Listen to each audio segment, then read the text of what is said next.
Hello everyone, welcome back to Beyond the Veil Tarot and Astrology. My name is Candice Marie. Thanks for joining me.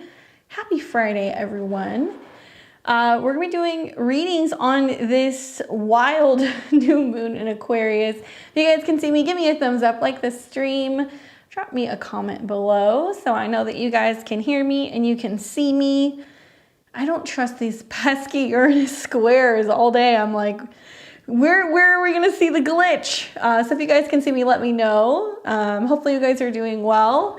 Excited to be back on the channel. We are going to be talking all about transits. We're going to be looking at natal charts this evening, doing our weekly readings. So if you guys don't already know, I have memberships. There are several different levels that you guys can join if you want to support my work as a full-time YouTube content creator. Your guys' donations, memberships, even getting readings makes it possible for me to continue doing what I'm doing and bring you guys all this content. Hello, hello. We've got so many people here. What's up, Ripples, Jessica, Deanna, hey, Astrofax, Astred's here, hey, Gibson, hey, Janelle, Sarah, Iris, I got you. Other Jessica, Micah's here, bunches of beautiful, Black Moon, Lilith, Astrology. There's so many people here. Happy new moon, you guys. I hope you guys are doing well. So if this is your first time visiting, welcome. So I'm a Western astrologer. We alternate every other Friday between doing tarot or astrology readings. I'm going to be doing readings on the new moon in Aquarius in particular, but if you have questions about transits in a natal chart, a natal aspect, or synastry, you guys can get a reading. I recommend getting in the queue because there is a number of people who are already getting readings.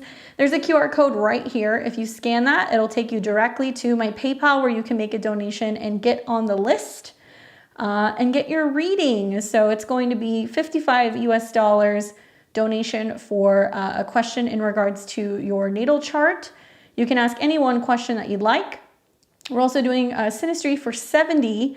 For me to do that, I need to have your birth information. So when you scan this, it'll take you to PayPal.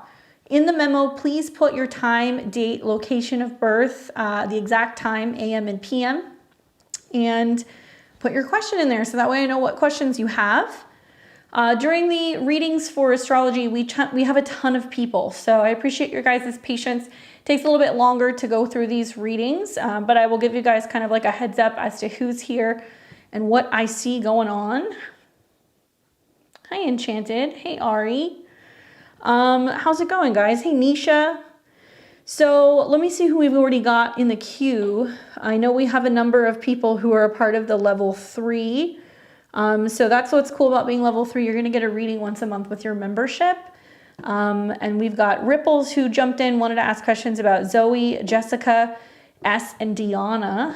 Any other people who want to cash in? Happy birthday, Enchanted. Let me know if you want me to look at your transits. I'm happy to add you to my level 3. This is going to be the second live that we've done now in February. So if you don't get one now, you can get one later. What's up, Salty Mama Soul Tribe? I like that name.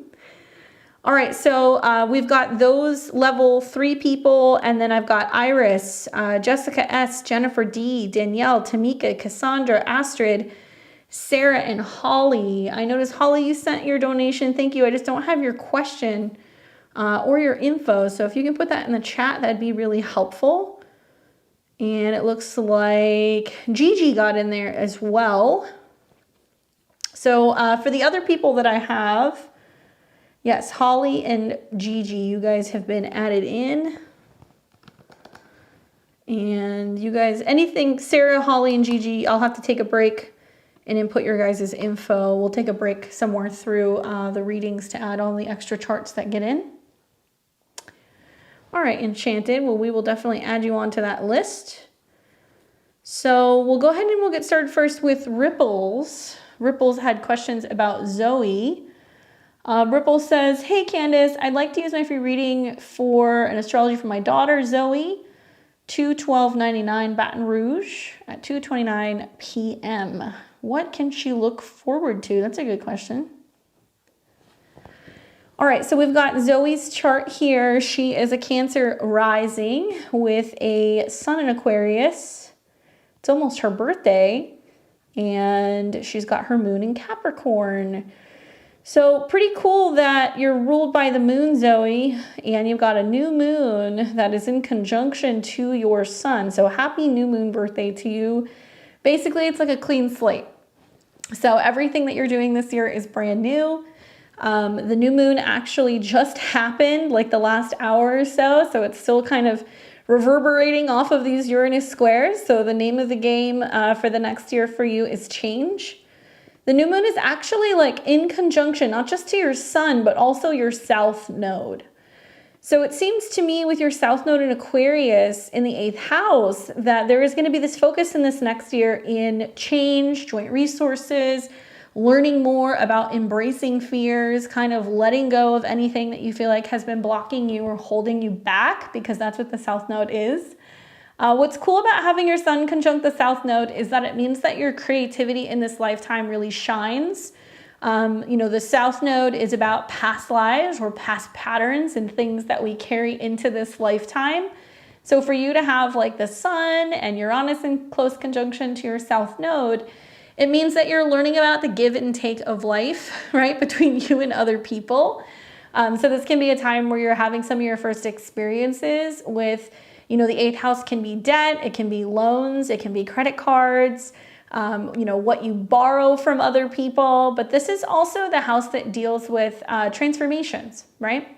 So the ruler of this house is Uranus, and you have got Uranus in Aquarius. So it looks like you're going through some kind of transformation, maybe of your friendships. This may also be like a year where you go into a deep dive of things that are metaphysical, spiritual, things that really encourage you to be brave and to, to kind of like work your way through change.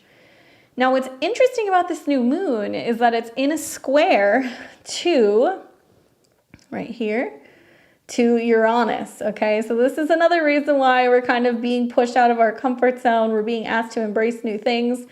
I wonder if this is about like making new friends. I wonder if this is about your goals revolving around loss and letting go, kind of changing. It's about embracing new goals.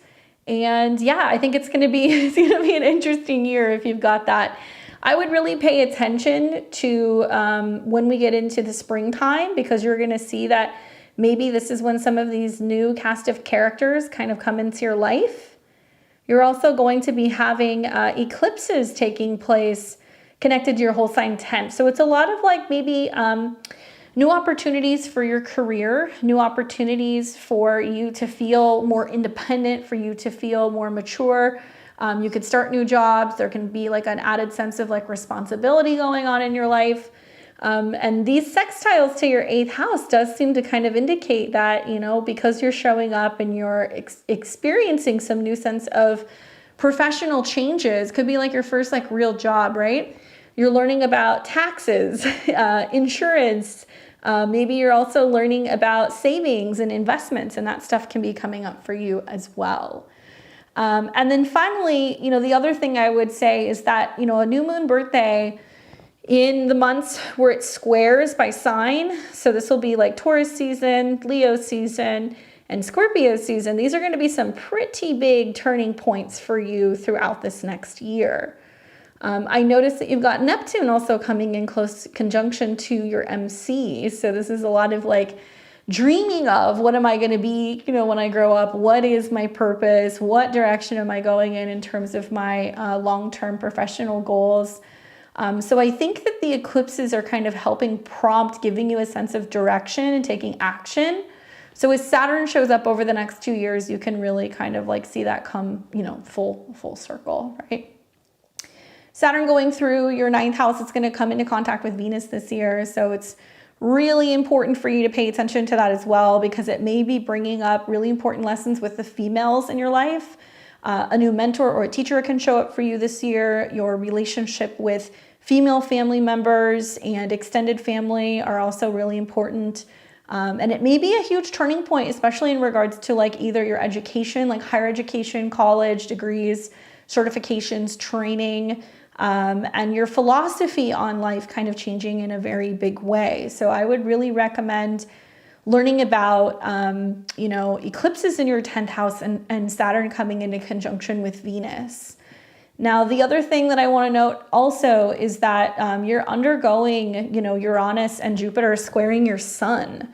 So this is going to feel like changes are coming very suddenly. They're coming very quickly, especially with your associations or networks or groups of friends. You want to surround yourself with people who are encouraging you to kind of evolve. They're encouraging you to socialize, connect. You're an Aquarius, but you have all these planets in the 8th house, so you kind of act like a Scorpio. So there is a sense of being like really private or kind of like hiding away, you know, or kind of keeping to yourself. So these new people coming into your life this year are going to be encouraging you to get outside of your comfort zone. And I also feel like it's going to have a huge impact on security, resources, and also like your self-esteem, right? So these seem to be really important. There's Ripples. Let's see. Oh, there she is. Did you have a question, Ripples? I'm just catching up on the comments. Give me just a second. What's up, Cassidy? I'm an Aries moon. I'm a Libra rising, Scorpio sun, Aries moon. My moon rules my 10th house, so I look like an Aries. Kind of. More like a Taurus, but if your sun's at the bottom part of your chart, you're going to look more like your sun sign. My sun's in the 2nd house, so I kind of look more like a Taurus.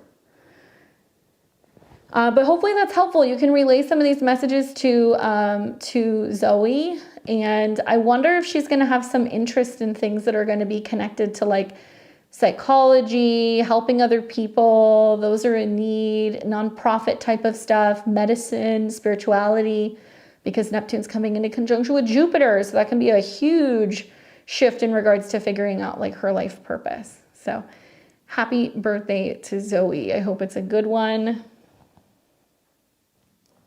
Okay, pass that on to her. Hopefully that gives her a sense of direction this year. And make sure she sets intentions for this new moon. Because likely if she writes them all down, put them somewhere, stash them somewhere, a year from now when she looks at this list, she'll realize how many of those things came into fruition. It's all about change.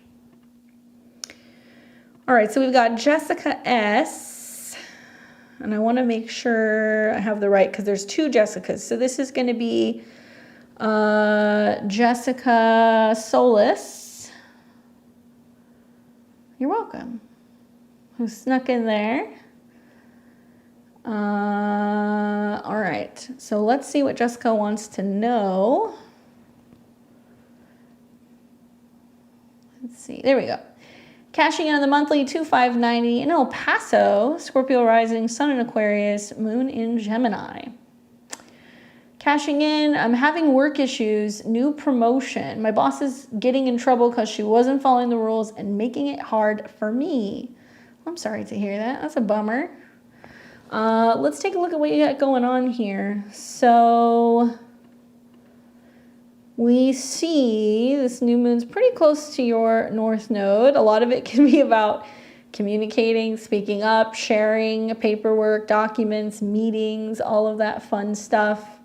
And Mercury rules your career zone, and it looks like recently Mars has been on top of your Mercury, and now Venus is here. Happy Venus return to you, Jessica. So, you know, the fact that Mars and Venus are coming into conjunction with Mercury, trining Uranus, makes me feel inclined to tell you, like, somebody else's mistake or somebody else, like, not doing things according to plan may actually play into your favor, okay? So it may not seem like it right now. You may feel like you're being put on the spot, or like you're having to kind of speak up or say something or have meetings, talk to people about what's going on at work, right? Capricorn. And you're not going to have like major issues with authority figures unless there is like a harsh aspect to Mercury. So the fact that Venus and Mars are near your Mercury makes me feel like you're fine. It's that Mercury's now coming into a square with Jupiter and Uranus. So if you have to file something, if you have to sit down with like a superior, if somebody's going to ask you to sign a document, something like that, or to kind of give your 2 cents on what's happening, they may be asking multiple employees what's going down, and that could result in fireworks. So The days that you really want to pay attention are going to be when Mars, your chart ruler, comes into a square with both Jupiter and Uranus. These are the days that things can get a little hairy. So I'm thinking like, you might see a little bit on the 14th, but you're going to see this more February 21st through about the 27th. And then Mars is going to square Uranus, which makes me feel like if there is a change in leadership or people who are kind of managers or whatever, like I said, it's going to play into your favor. I had to speak up and she got upset and she's making hard. Yeah. So, you know, this energy is going to kind of continue as Mars and Venus come into a square with Uranus. And what works in your favor is that Mars is on your sun and it's in a superior position. So you're going to keep feeling like you're in a position to speak up, to say something. You may feel like you're more reliant on other people at work or that you need support from other people to like help train you, because the 6th house can represent, you know, where you help other people. So ask questions, right? Document everything, send emails. Like I really feel like with this, you want to have like a paper trail or something that can be digitally kind of kept.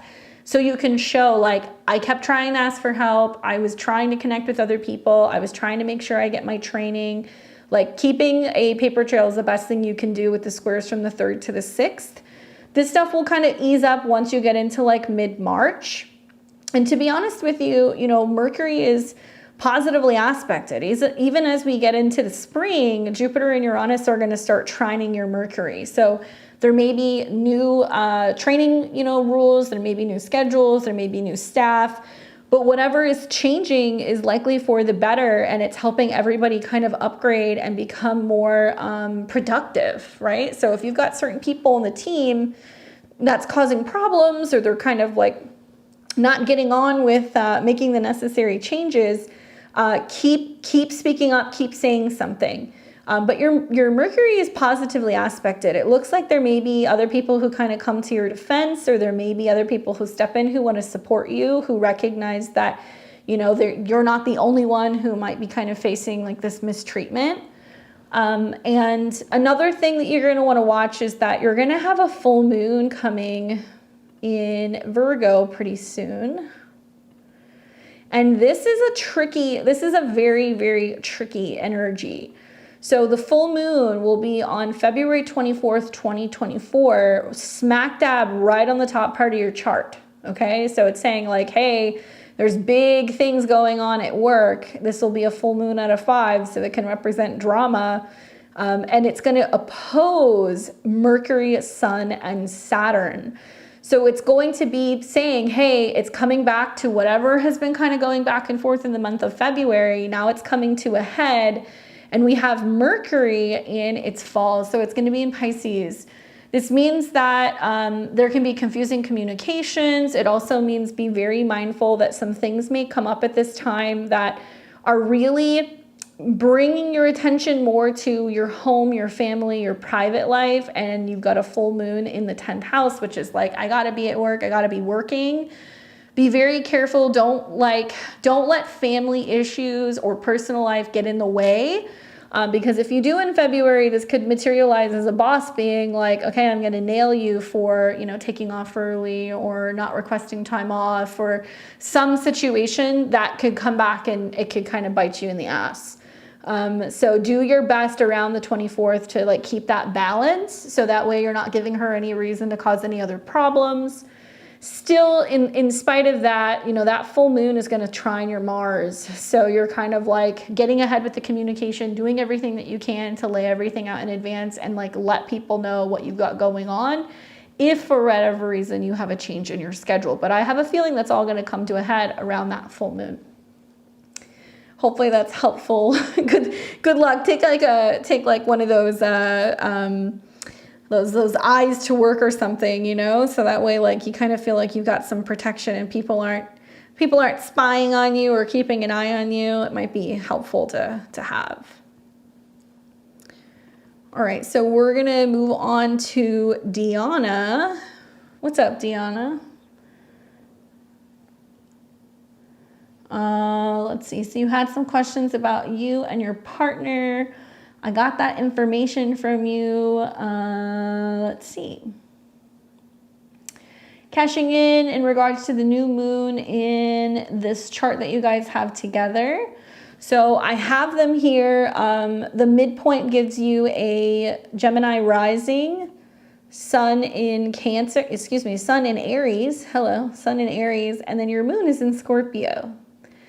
So if you're asking about this new moon together, the new moon obviously is today, and it's taking place in the 9th house. So for that composite Gemini rising chart, you know, it's not all that bad. It does by sign trine the ascendant.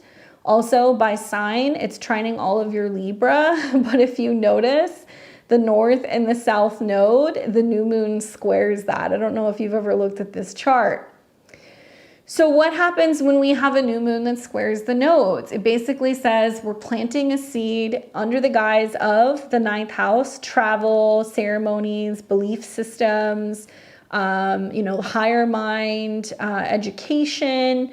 I really feel like this is also like about more spontaneous trips and travel, and like planting that seed to do more of it. It may bring up a lot of stuff relating to passports, cars, visas, like, you know, other things that are going to come up document-wise because the sun rules documents. And having conversations maybe about the future and what the future looks like, and how you guys have to kind of really focus on your belief system and really kind of continue to grow in your communication when it comes to maybe bridging the gaps in travel and being in 2 different places. You know, this particular new moon, it's going to get really interesting in April when Jupiter and Uranus come into conjunction and they square it. So you may feel like there's more traveling coming up in like April, May. It may also be kind of like the starting point where you're starting to figure out like, okay, you know, how can we spend more time together? And then you'll see Jupiter kind of slide this summer into Gemini. So I feel like for you guys, it's going to be about having conversations about the future and like trying to figure out how you can spend more time in one place, especially because the 12th house is foreign lands. And if you look at this, Uranus is the ruler and it's in the 12th house. So it's like, how do we financially pay, you know, to keep going back and forth? How do we potentially find ourselves in a situation where, you know, we're maybe traveling so much and like we're kind of losing our schedule? So that could be another way of looking at it. This next eclipse that we're going to have in Libra is right on top of some of the midpoint planets. So I would watch that as well. So we're going to have an eclipse at 5 degrees of Libra, and that'll be at the end of March. Full moon lunar eclipse. So this is going to bring up new, you know, or not new, this is going to bring up lots of emotions revolving around true love, creativity, what you guys are doing together, how you guys are focusing more on your relationship. It can somehow bring about conversations also with your family, because the moon can be about our family. The 5th house can be about younger people in our life. So your kids, his relatives, that can be coming up. And the eclipse will be the midpoint between your Mercury, which is the chart ruler, and Venus. So once again, it's like, how do we figure out how to kind of do the necessary legwork so we can spend more periods of time together, longer periods of time. So I think that I would really watch that eclipse. And, you know, both of the eclipses will feature a conjunction to Saturn. So one will be Venus and one will be Mars. And I feel like it's about you guys getting your schedules on track and trying to figure out like a work routine that's going to make it possible to fund the travel, but also kind of like figuring out your guys' like joint schedules. And to be honest with you, Uranus on the south node is going to get pretty colorful because it can represent that there's lots of things kind of changing very suddenly out in the world. That's kind of like quickly propelling you to being like, okay, we need to pick a country and like stick to it, you know? And you're going there in March, so there you go. The other thing I would go and learn about also is like Pluto squaring your guys's natal Uranus and moon. And so it's literally about like Scorpio things like money. Uranus at a 2, money, moon at a 5, you know, where you guys are going to feel most comfortable in terms of like your living situation. But the positive is that for the next few years, Pluto's going to trine Mercury. So being more creative about how you guys can handle money, your own personal businesses and side gigs and things like that, opening the door to giving you more freedom to kind of travel, you know, the way that you want, or being able to maybe like work anywhere. That's kind of like my takeaway. But yeah, watch Pluto square Uranus for like the next couple of years. I think you're going to realize just how costly it is, like going back and forth, you know? Anyway, I hope that that's helpful for you. Good, safe travels.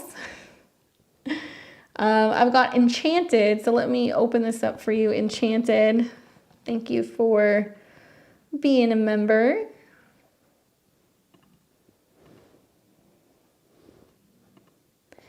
All right, so I've got you here, February 9th, 77. So happy birthday. Happy birthday. So you got a new moon on your sun in the 12th house this year. Let's see, what year are you in?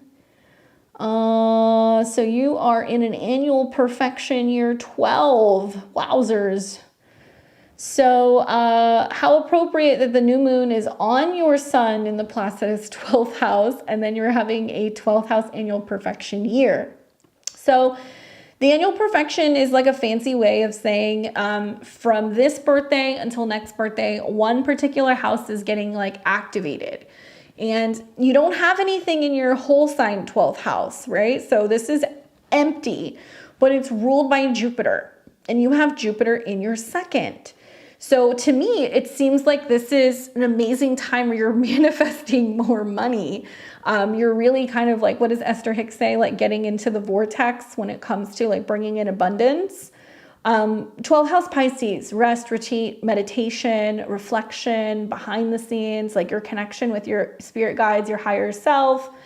And it's going to fulfill the promise of your natal Jupiter. So 12th house year is usually a year where everything is cycling out. We are clearing out the old, we're making room for the new. And it does require you to take time to really sit and reflect on that, of what you're willing to release before you ultimately start what will be your first year, first house year next year. So we think of this year as more kind of sorting and sifting through what we want to hold on to and what we're willing to let go of, and what you're willing to let go of likely will create space to bring in more abundance. Now, in particular, your Jupiter is in your second house. So if you're listening to astrology for the next year, you always want to know where Jupiter is. So Jupiter is going to be in Taurus pretty much until the summertime. It'll come into conjunction with both Uranus and your natal Jupiter in April. So that's when like sparks start flying. If this were me, because the 12th house represents like temples, spiritual centers, it can be like an altar. Like I would create a space that is dedicated purely to manifestation and abundance. Like take photos, take pictures, create a collage, like put water and flower elements out, or mirrors, and then also bring like crystals and other physical elements in, because your Jupiter's in Taurus. Maybe it's a good time to like over the next couple days go and get a pot and plant that pot, or plant a seed in that pot. And you know that there's a seed in there. You don't see it blossoming yet, right? That's very like 12th house. It's like, okay, it's in there, it's hidden.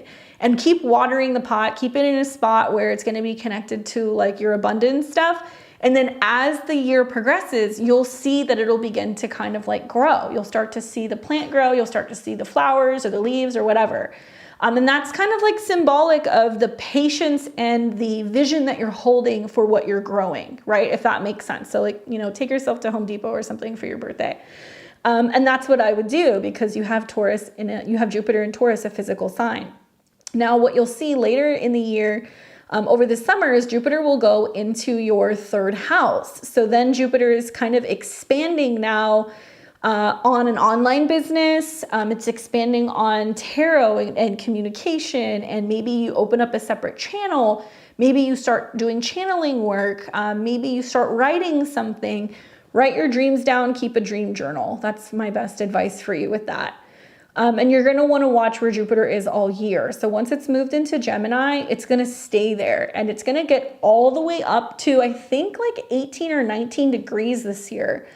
So you have a Jupiter return, a Jupiter-Uranus conjunction, which is good for money, and then Jupiter trine your sun. So it's like literally saying it's giving you more of the time or more opportunity for service and also solitude. So you can have like the best of both worlds. And yeah, basically like I would also pay attention to when planets come into conjunction with Jupiter. So for example, Jupiter and Uranus are going to meet around the 20th of April. Then you have your Jupiter return, and that's also going to be happening around like the 26th, the 27th of April. And then I think the sweet spot is going to be when the Sun and Venus conjunct Jupiter. That might be a pretty nice payout one way or another at some point at the second part of May.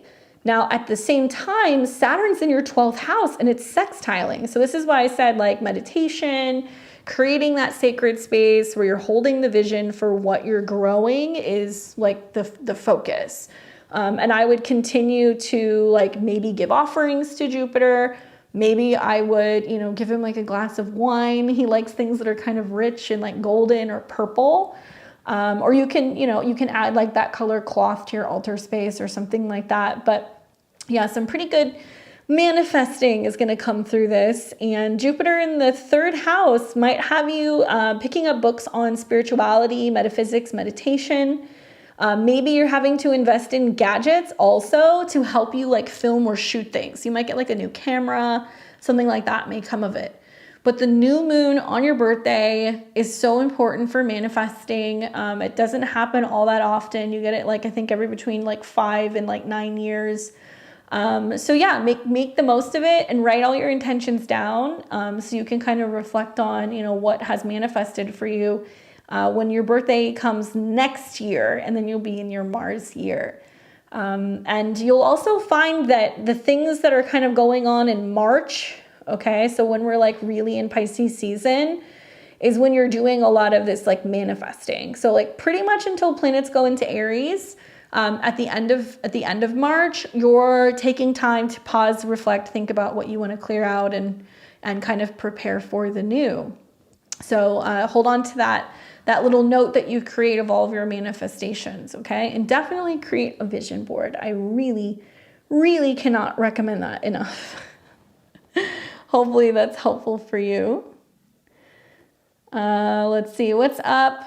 Bunches is here. Anita is here. Hey, PB. Hey, S. S says, can you create a video on perfection years? I teach that in my Astro 201. I teach you guys all my little tricks and tips. What's up, Peter? How do I do this? So you can make a donation for a reading now, or you can book a reading with me over Zoom. I do one-on-one readings. Okay, so we got our level 3 people. If you're wanting to get a reading, you will see the QR code pop up here in a second. We'll leave it open probably for maybe like another 10 minutes or so if you guys want to get on my list. What's up, Iris? All right, looks like a couple people jumped in there. So Gigi, who else? Yulia, Sage Moon, Kayla, Anthony, Chandra, Sarah. I got all of you guys. I'll take a break halfway through and add you guys in. So once I get through my first batch, we will add the second batch. So Iris, Jessica, Jennifer, you guys are all on deck. You guys can find my my private readings if you want a one-on-one reading. You can go to beyondtheveiltarot.com. Go to the top and click bookings, and it'll take you to my booking page. I'm booking in April and June right now because I'm a busy lady. All right, so let's start with, I take that back. Who else do we have? So we're going to have Jessica and Iris. And who else? Yeah.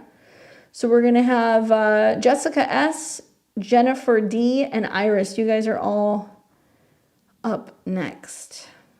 Okay, so Jessica, Jennifer, and Iris. All right, so I got two Jessicas here, so let me make sure I have the right one.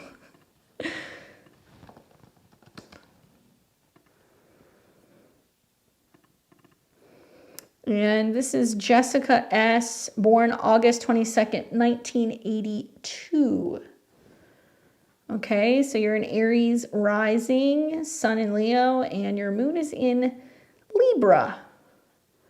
Let's see what Jessica says. She says, was thinking of relocating, but not sure where yet. I had a big identity shift, seeing how small myself was living and interacting a couple weeks ago, and now I don't really know anything at the moment. Can you see a move within the next year to year and a half, or just go over anything maybe that stands out? Also feeling the rebel call from your recent video. Thanks all that you do. Thank you, Jessica. All right, so she's asking about moving. So just to look at your chart here, your 4th house deals with your home, okay? And it's ruled by the moon. So anything going on with the 4th house or the 4th house lord is likely going to prompt, some kind of changes on the home front.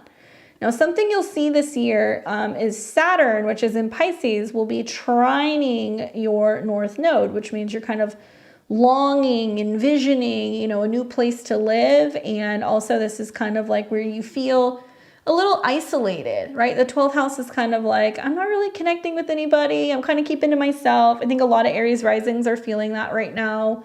And we need to see some kind of action with your 4th house lord. Well, there's action, all right. In recent months, the south node has been in conjunction to your moon. So you're like, I'm feeling disconnected with where I'm living. I'm having a hard time maybe like socializing and like making friends or finding partners here. Maybe I'm ready to go. And that eclipse that we had in the fall of 2023 is still kind of activated, right? So we had a solar eclipse on your moon, which means that your relationship to your home changed. Now the south node's hitting Saturn, which means that you're kind of ready to break away from all of these old relationships or partnerships with where you've been living. And now I'm looking at what's going on with the 3rd house, which could prompt a move. So your 3rd house is movement or your neighborhood. Your 4th house is your physical space. So if we look at Mercury, Neptune's been in opposition to Mercury. So you've been a little unsure of like where you want to go, where would be best. And we're going to see that the eclipses in the 1st house may prompt, feeling more active when it comes to looking for a home. And then we're going to see your Jupiter transit come into your 3rd house. So we got to see something like maybe like Jupiter and Mars, because Mars rules your chart. Well, there's going to be a Jupiter-Mars conjunction here. I, for one, would recommend doing some research, going on a road trip, checking out a few different spots in the month of June, because you're going to have so much activity in your 3rd house that will be trining your moon. You can, talk to friends or family or other people in other cities or other parts of the city that you live in. You can hire like a real estate agent with trines to your 7th house and have somebody kind of show you around a little bit. But I feel like you may be really considering moving when Mars comes into conjunction with Jupiter. So this is going to be in the month of August this summer, okay? So you are Mars, 3rd house, traveling, relocating, driving. Jupiter is further away, so you're considering like a bigger relocation. The only hang up here is that this is going to square Saturn. So you don't want to like, buy something or pay a deposit without going and looking at it. Don't base anything off of just the photos, like physically go and look at that space. Because I feel like this square to Saturn and Neptune can kind of represent either committing to something or signing a lease before you see it, or rushing into something before you're really sure that that's what you want. Saturn will be retrograding. So it means that you're going to still want to make sure that you're going to have privacy, you're going to have your own space, and that you're able to do the work that you're wanting to do elsewhere. If you're having a difficult time relocating and changing jobs, the Saturn square could literally materialize as being like, okay, I'm feeling restless, I can't move yet, but what I can do is I can travel, right? So you can do that. Now, Jupiter will be in your 3rd house, enhancing travel, communications, and vehicles all year. You'll have another opportunity to consider making a change where you're living. Then down the road, when Mars goes retrograde into Cancer, so you may start thinking about moving again in January of 2025, when Mars goes into the 4th house. So if you do move before the end of next year, make sure you like it, because a Mars retrograde might mean that you change your mind and then you move again. What I do like about at least waiting into the beginning of 2025 is that, Mars will give you a lot of time to figure out where you want to stay with the retrograde. Jupiter is going to still be in your 3rd house of movement. And then you're also going to see Jupiter go into your 4th house. So it's almost like between January and June 2025, I feel like that's a better time. Like, I'm liking Jupiter coming into its exaltation in Cancer. It's going to feel like a bigger home. It's going to give you more space. You're going to feel really comfortable. And Jupiter will be trining Mars, which means financially it's going to be right as well. And for all apparent, reasons, it may go hand in hand with support with another person. So somebody might say, well, I want to move in with you, or I want to sell you a space, or maybe you come into some extra resources and you have the ability to kind of afford something that's a little bit bigger. So 2024 might be the year to go and suss it out and feel some places out, or do some traveling if you kind of feel a little restless, right? Anyway, I hope that that's helpful for you in giving you some direction with when you may be moving. Consider looking into your astrocartography too. Like, look at where your north node line is, or your moon line is. That can be really helpful in giving you some ideas of some cities that might be like really helpful, and feel a little bit more like home, right? All right, so we have got Jennifer, and then Iris, and then Danielle. Let's see, Jennifer.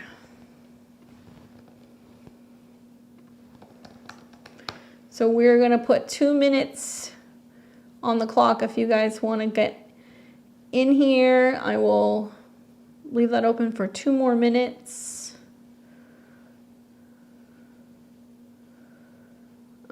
Let's see. Jennifer. Here we go, Jennifer. You're welcome. Yeah, Peter, about 1 hour, you can definitely cover all those topics for sure. We can talk about all those transits. All right, so for Jennifer, could you look at my chart and see what you see for career and finance or health aspects? Thank you so much. Let's take a look. What seems to be the most focus? So Libra rising, Sun in Sag, and your moon is in Cancer. For me, the big one, there's, career is always your moon. Saturn's going to go deeper into your 6th house, trining your moon. So you're going to see more development over the summer. The big thing that seems to be the focus right now in your chart is the fact that Saturn's now going into your 6th house. So you're going to focus more on health this year. Health habits, routine. Also, it can be about making sacrifices, giving certain things up. So it can be working too much, it can be sleeping too much, it can be sugar. I've seen a lot of Libra risings that are focusing on like kidney health and sobriety and making time for better habits, right? Making the time to take care of your physical and your mental health. So that's a huge focus, especially because Saturn's been in a square to your sun. So this year could have been a little bit more challenging with health habits, particularly mental. And then I'm also looking at the fact that Pluto now in Aquarius is squaring your Venus. Okay, so let's talk about the positive, right? So when we see squares, we want to look for sextiles or trines to help us get out of like that uncomfortable energy to aid the process of change. So Pluto, which represents what you consume, what you hold on to, what you buy, how you spend your money. Pluto is now trining your ascendant, and it'll come into a trine with Jupiter and Saturn. So you're kind of saying, you know what? The most important thing is being in balance with my body. And it's about loving myself or putting myself first. It's also going to be about the relationship that you have with yourself and also transforming or changing what actually makes you happy, right? The 5th house is happiness and personal joy. So you want to work with Pluto trine the ascendant, breath work, stretching, anything that's going to involve balance, taking care of like the kidneys, the lower back, new hobbies and things that are going to bring happiness is, believe it or not, really going to help. But pesky Pluto this year will be in a square off and on with your Venus, and Venus is your chart ruler. So Saturn in the 6th, you have to be more diligent with health. Pluto square your chart ruler. You have to give up something that you love. Venus in Scorpio, you know, Libra risings in general, like having Scorpio in the 2nd house, they don't want to give up their eating habits. They don't want to give up their spending habits. Like they want to just consume or collect things, and it's really difficult to make a change. However, Scorpio teaches us that we have to detox, purge, and like clear out things that aren't good for us. So with you having Venus and Lilith there, are you like addicted to sugar? Or do you have a fixation in stuff that's like sweet? Are you willing to shift some of your relationships maybe with what you're consuming, what you're eating, what you're spending, that kind of stuff? Scorpio in the 2nd is great for detoxing, purging, and cleansing. And so that's a big thing that I would recommend. And you can make it fun with Pluto going into your 5th house. You can be like, okay, the money that I'm not spending on extra, you know, just like free for all, you know, indulging in stuff, or, you know, not going on shopping sprees or not eating sweets or whatever, you can reallocate some of those funds into a hobby, right? And so that's like a positive way to work with it. But whenever Pluto is in a square to your chart ruler, you have to be really mindful of your physical health. And Scorpio in general deals with the bowels. It also deals with the reproductive organs, like hormones. So there can be lots of hormonal fluctuations and changes going on for you as well. And I think that this is about you making some adjustments maybe with what you're consuming to kind of better get that hormonal balance. Scorpio Venus is a difficult placement because it does represent that there is some fear revolving around like opening up or like letting something go or releasing something. And it literally can be like toxic foods. It can be toxic foods. It can be foods that are really heavily processed, that you have a hard time digesting. And I've seen a lot of Libra risings really benefit from like water fasting or juicing, detoxing, heavy metal detoxes, getting off of alcohol, all of these things with Saturn in the 6th house. So really for me, it's about work, productivity, wellness, building, you know, better habits. And as you do that this year with Saturn in your 6th house, it'll trine your moon, which means you're going to feel more productive. You're going to be making time for the things that are important. You're treating your body better. You're going to be more productive, and emotionally you're going to feel better. But the key here, I think, is to really go and learn about Pluto square your Venus and Saturn in the 6th house. I think those two things are going to help you. And as a Libra rising with all of this like Libra in the 1st house, you're trying to find more balance. Eclipses in the North Node, Chiron in the 7th house is a wonderful time to like get a coach, get a trainer, somebody who can hold you accountable, you know, a buddy when it comes to working out and other things that's going to kind of like push you along in a very like tough love way, like Aries does, to initiate some of these changes. But definitely some difficult stuff for sure. Maybe look at this next full moon in Virgo as the time where you're like, I'm going to let go of all of these bad habits. And then Mercury, the Sun, and Saturn come into the 6th house. I keep telling everybody, like, the New Year's resolutions are going to stick so much better when we have planets going into Aries. So you can wait with these new, like, health resolutions closer to March 10th with this new moon in Pisces. Or you can wait until planets get into Aries. But around that new moon in Pisces, that's really very much supporting a better mind-body balance during that particular lunation. So hopefully that's helpful for you, Jen. All right, so I think we've got Iris next.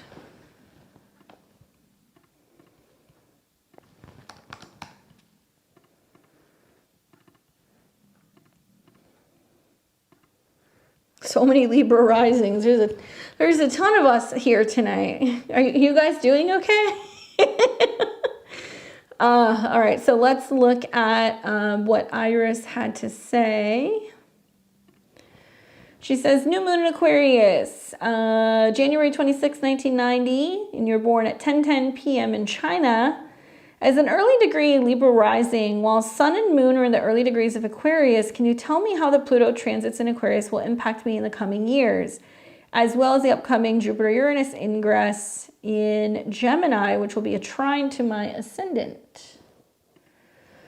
Well, you know, I think about how I think it was like the 20th maybe, or the 21st, that's when the Sun and Pluto ingressed into Aquarius. As an Aquarius, you should have felt that, right? And as a Libra rising, it was like this new opportunity for hobbies, love affairs, creativity, self-expression that's like coming in. So you're another example of, like I said, when you have a really difficult, you know, Pluto aspect, like Pluto conjunct the moon, Pluto conjunct the sun, look to the trine. Okay.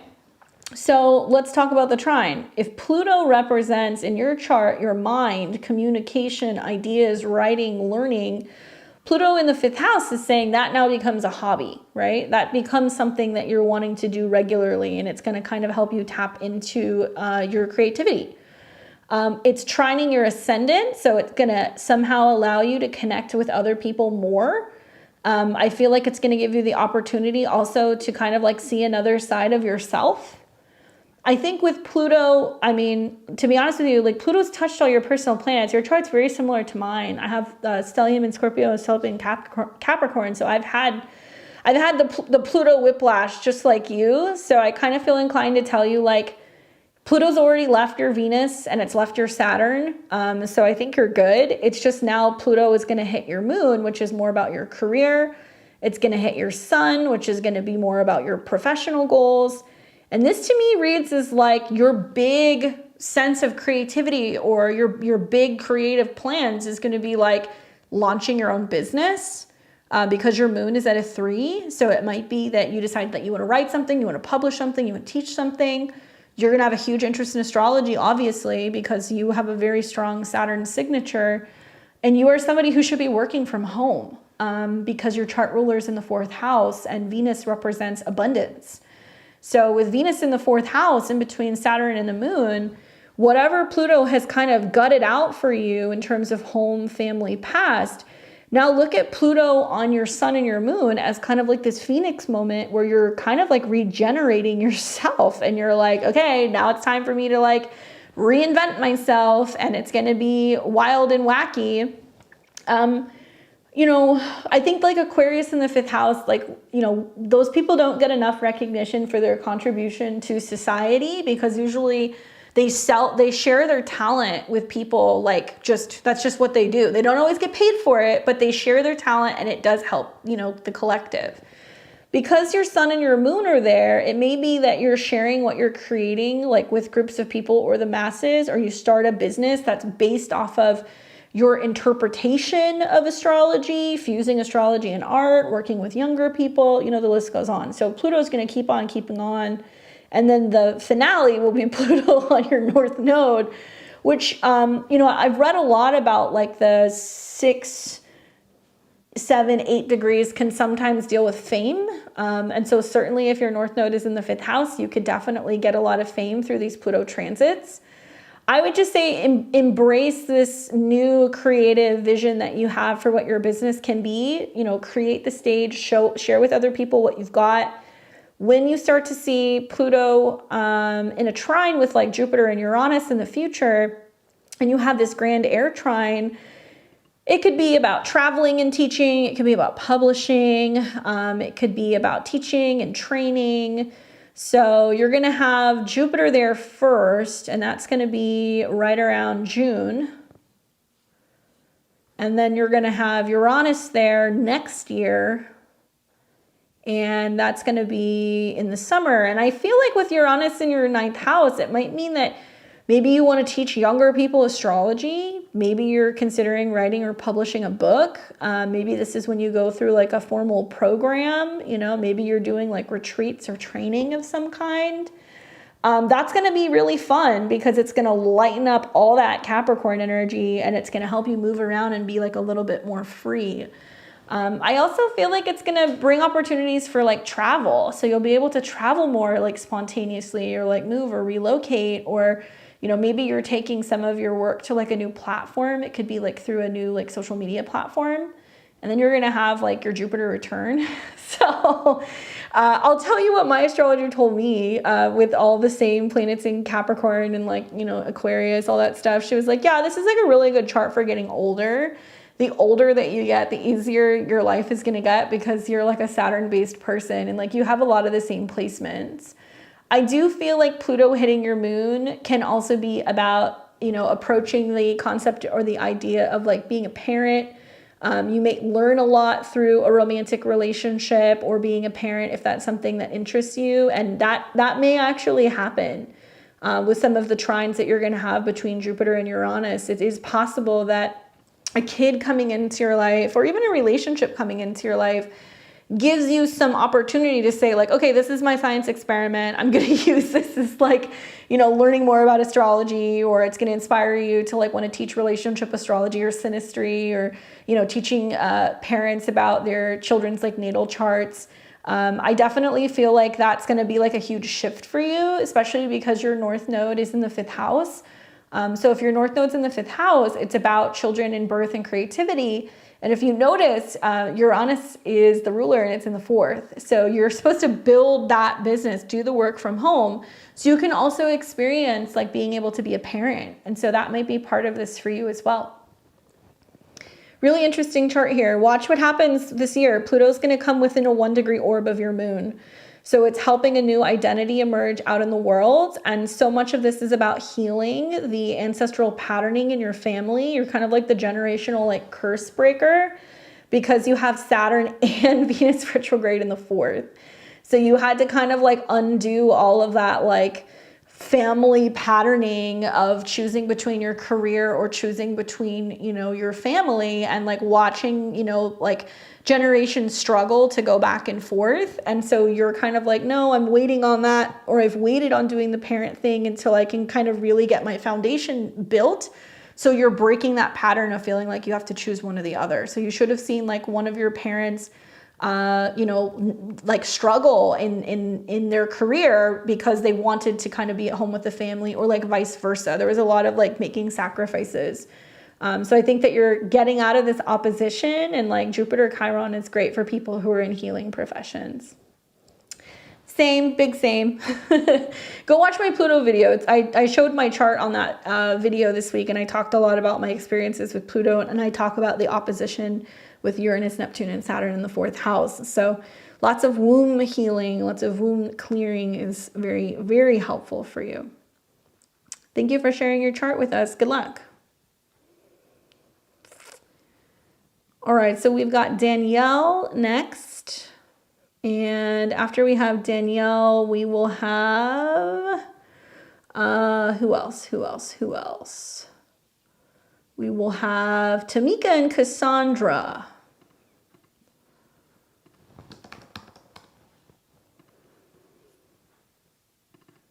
Here we go. Danielle. Sorry guys, PayPal sucks. They changed their format, so it's taking me so much longer to go through these. You're welcome. Okay, so Danielle says 5/1/81, 9:23 a.m. So you're a Cancer rising, Sun in Taurus, and your moon is in Aries. Any good news regarding love? Also was curious about my personal Pluto transit. Thank you. Where is Pluto? Oh, Pluto's coming close to your South Node. So good news about love. Well, Saturn rules your 7th. Saturn is now sextiling all this Taurus, so that's nice. And that's pretty much it. So in terms of the transits that you've got going on with relationships, so, you know, we want to look at more than just the transits. Usually with relationship stuff, I'll look at progressions, we'll look at your annual perfection. So sometimes relationships are not necessarily just seen through the transits, but because your 7th house lord has now moved into the 9th, love is found at a distance. Love is found through education. It's found at airports. It's found on vacation, you know, in other places, basically. So you'll see in March, as planets ingress into your 9th house and they start sextiling all this Taurus, you could find somebody, sure. I would say you need to see an aspect between the moon and Saturn. So we'll have a full moon that's going to oppose Saturn. Nope. And then we're going to have a moon-Saturn conjunction that'll be around the 9th of March. And in your case, both of the eclipses that are going to be happening in the spring, we're going to have a lunar eclipse in Libra. It's going to light this chart up like a Christmas tree. So because you are a Cancer rising, full moons affect you big time. And you're going to want to pay attention to this full moon on March 25th, 2024. So we've got a full moon in Libra, which means big completions and conclusions when it comes to home, family, and the home front, past relationships, you know, healing or closing some stuff out. And this will be right in between your Jupiter and your Saturn. So you could see some relationship stuff come from this because it's going to trine Pluto and it's on top of your relationship ruler. Now, this is intense in its own right because you've also got a full moon that's happening in correlation with your natal moon. So there's a lot of like job changes, status changes, getting out into the world, meeting people. And both the Libra eclipse and the Aries eclipse on the 8th of April will feature a conjunction to Saturn. So it represents your relationship with your career, your relationship with mentors, with teachers, and Saturn's kind of brinking on your 10th house. So love may be found at work. Now, in particular, your natal Saturn is in the 4th house, which means like you may be somebody who has a tendency to see that like past romantic partners, they come back. So I don't know if you've ever noticed that, or maybe you meet people through family, or maybe there's like get-togethers at a friend's house and then you meet someone. You have an exalted Saturn conjunct Jupiter. So I'm really liking, to be honest with you, the fact that you're going to see this year, Jupiter will trine your Saturn, and we're also going to see Pluto trining your Saturn. So old relationships can feel resurrected. Soulmates can come in. You know, people can connect with you through your home base. You're really busy and you're very social this year because Jupiter is kind of lighting up your 11th house. So like when friends have barbecues, parties, get-togethers, stuff like that, you go. That's what you do there. Now, love can also be found when Jupiter is conjuncting your Venus, okay? Venus is the dispositor of your Saturn. So if a friend has like a get-together in the spring and is like, oh, I want to introduce you to somebody, I would go. That's going to heat up around the end of March. And you're going to see another opportunity when Saturn starts sextiling your Venus, and that'll be in May. But I see a lot of social opportunities coming up, making it possible for you to meet people. I do feel like with a chart like this, it wouldn't surprise me if either somebody from the past comes back and like you guys consider giving it a second go round, or it's a situation where somebody who you know, is in the family or somebody who's a friend wants to introduce you to someone. I could definitely see that happening. What else? Let's see. And then another time we'll be down the road. Let's see these eclipses in the fall. Here we go. We have an eclipse there. We have an eclipse here. So then you're going to have another eclipse in October, pretty close to your Saturn.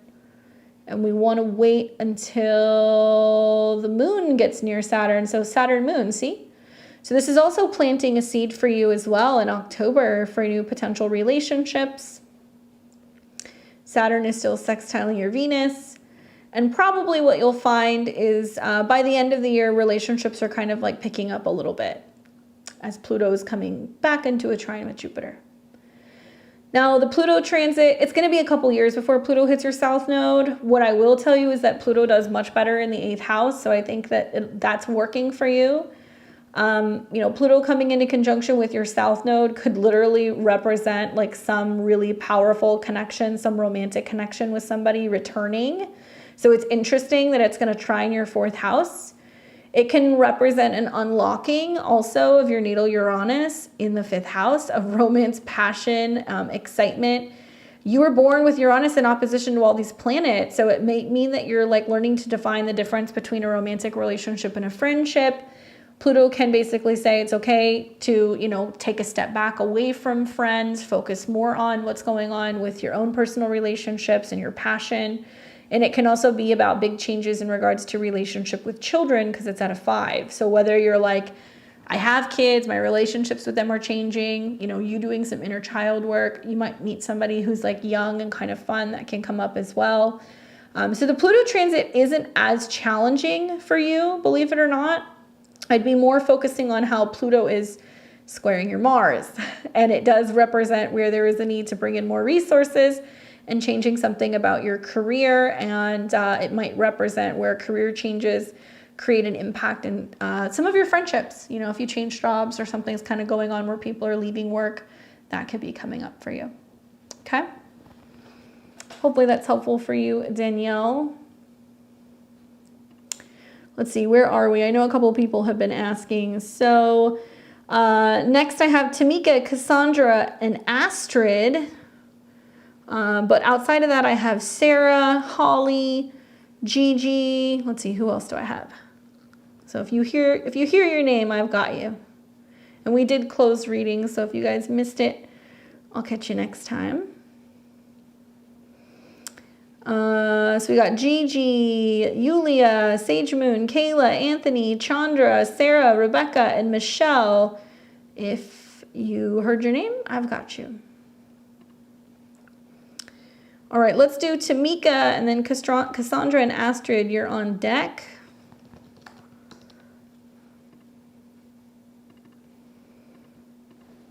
I think it's Tamika's birthday too, huh? You guys are so cool. You're spending your birthday with me. And we got another 5th house. 5th house sun, Libra rising. Tamika says, today's my 24th birthday. My sun is in Aquarius at 20 degrees. It feels significant. Tell me what is most significant to look forward to. All right. Well, happy birthday to you. You have your sun in the 5th house. Shouldn't you be in a bar? Just kidding. But you could be. Usually that's what you see with the 5th house sun, or on stage or on a date or doing something like that. Well, new moon birthdays are potent ones, especially you guys who are 20 degrees. So, you know, Scorpio is connected to 20 degrees. So it's about change, transformation, passion, things that you're most in love with in the 5th house. You know, what I'm liking about this is that the new moon is just in quite the aspect to Uranus. So I'm not going to say I commiserate, but I'm going through the same transit. So I know what that's like. Actually, your guys' sun is my north node, so it works very similarly to me. Well, what can I say about this? New moons are a new seed. Okay, so it's going to take a whole year to see this seed unfold. So if you look at the 5th house, you're planting a seed revolving around changing hobbies, your love life, you know, how you experience joy. It can be changes also in regards to self-employment, if that's something you're considering, performing, all that stuff. And the moon for you rules your 10th house. So it's about you going like, okay, what am I creating this year, right? What am I doing this year that's going to bring me joy? Well, my interpretation of this particular new moon for Libra rising square Uranus is like, look, you're going to do some things that not everybody's going to like. Your idea of happiness and joy doesn't necessarily mean that other people are going to share the same perspective, but it also might mean that you're kind of getting out of the box and you're doing something so different that some people are going to feel inspired and they're going to look at what you're doing and they're going to go, I want that. I want to do what she's doing. So a lot of people might admire some of the risks that you're taking, and they may really appreciate it. And you might just find that you're getting a lot of attention for kind of like breaking the rules. But you were born with Sun conjunct Uranus, so the rules don't really apply to you. Watch in May where some of these things are seated. You know, I feel inclined to tell you with a new moon in your 5th house, with Pluto now coming into conjunction with your whole sign 5th, with eclipses on your ascendant, be very careful with getting pregnant this year because usually a new moon in the 5th house can be seeding something that can represent a pregnancy. If not, it could be like a new business. It could be a hobby. It could be a relationship with a man because the sun can represent that. But be very careful with pregnancy because Jupiter and Uranus are going to square your sun. Now, you can take some of these creative endeavors and put them in the third house. So it's things like TikTok, social media, blogs, things that you're posting, new accounts and stuff. So you're maybe trying to find a way to make money off of this. That can be coming up for you here as well.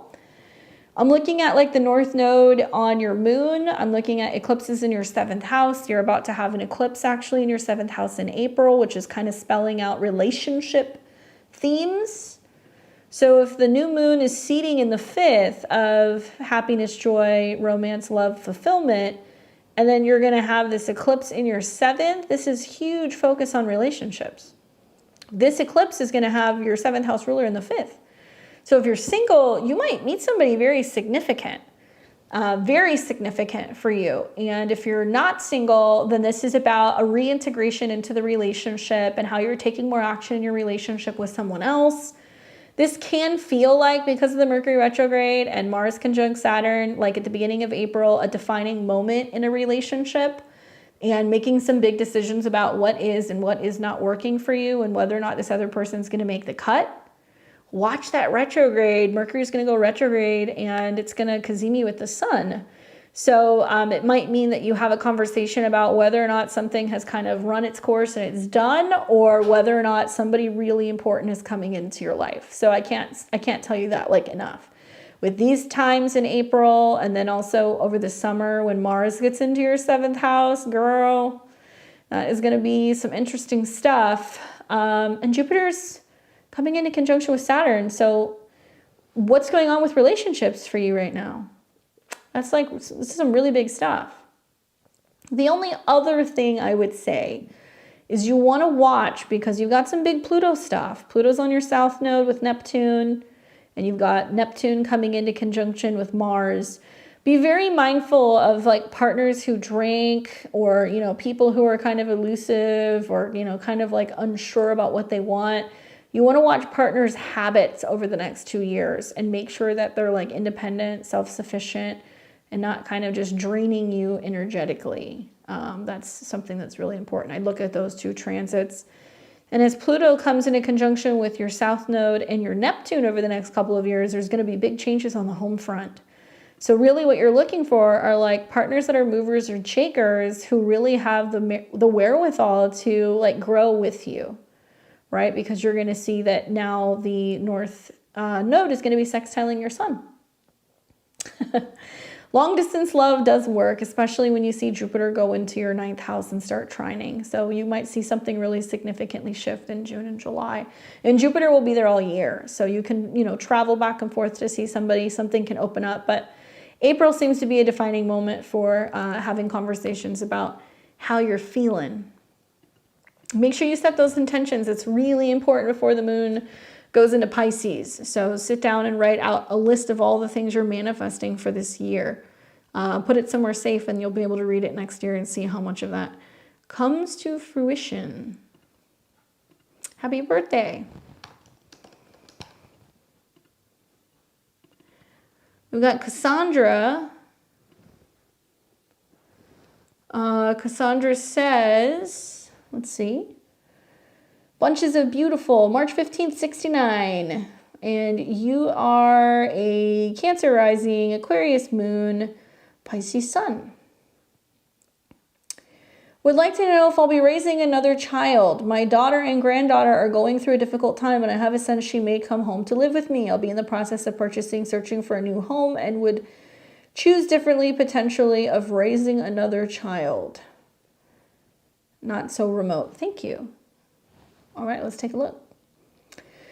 So children are the 5th house, in particular, your children, okay? And grandchildren are the 9th house, as are in-laws and other extended family as well. So if we look at your child, that's more Mars. You have Mars in Sagittarius, and Saturn is squaring, which means that your kid's going through some relationship issues. Saturn square Mars at a 7, and you're contemplating whether or not you're going to rush in and you're going to help, potentially take care of this little one. Once Saturn comes out of a square with your Mars, I feel like it's very doable. I don't really feel like that's going to be a problem. You are definitely like a fierce mama bear with your Saturn, Venus, and Aries in the 10th house. Now with eclipses activating your Venus, Saturn, you're feeling responsible to support your relatives, especially when it comes to changes on the home front.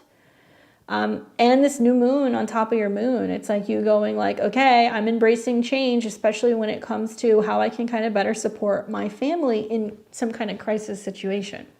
Here's what's going to happen. You've got Saturn coming over your sun. So does your daughter have a son? My daughter and granddaughter. Okay, so it's your granddaughter, so it's a girl.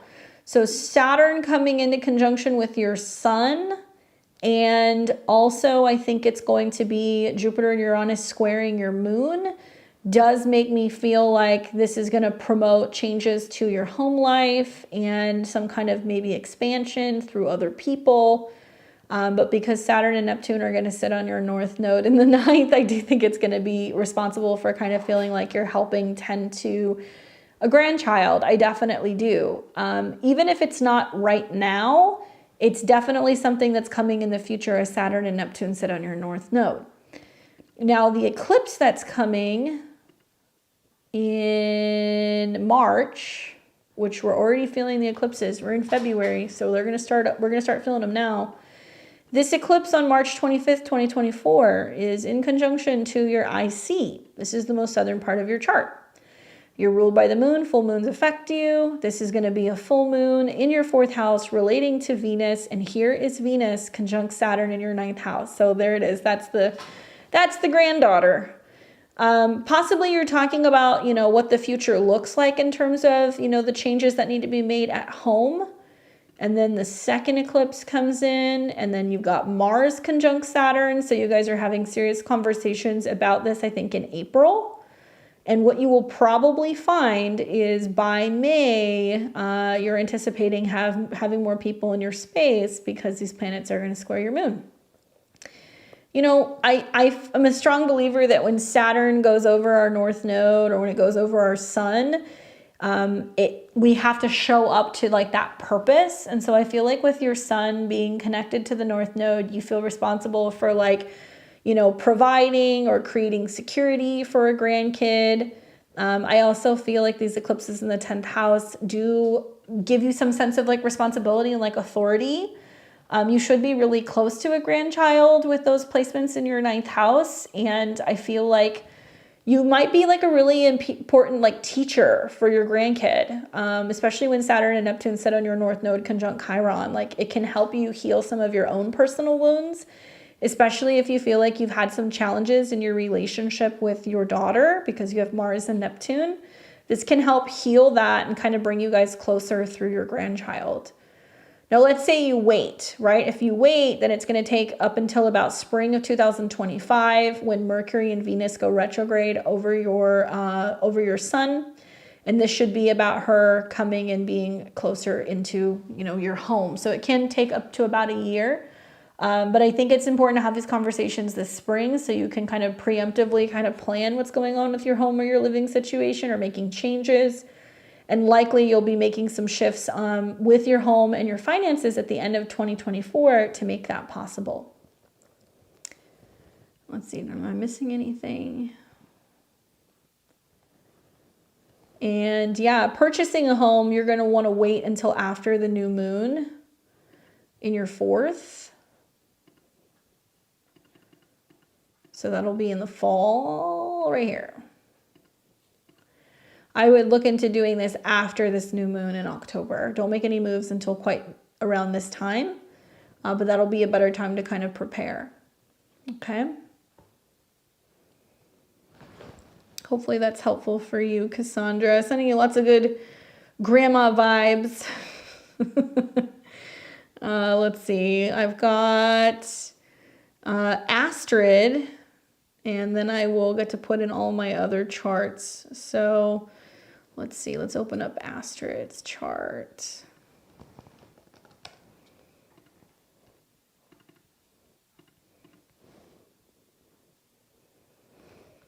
Thank you so much.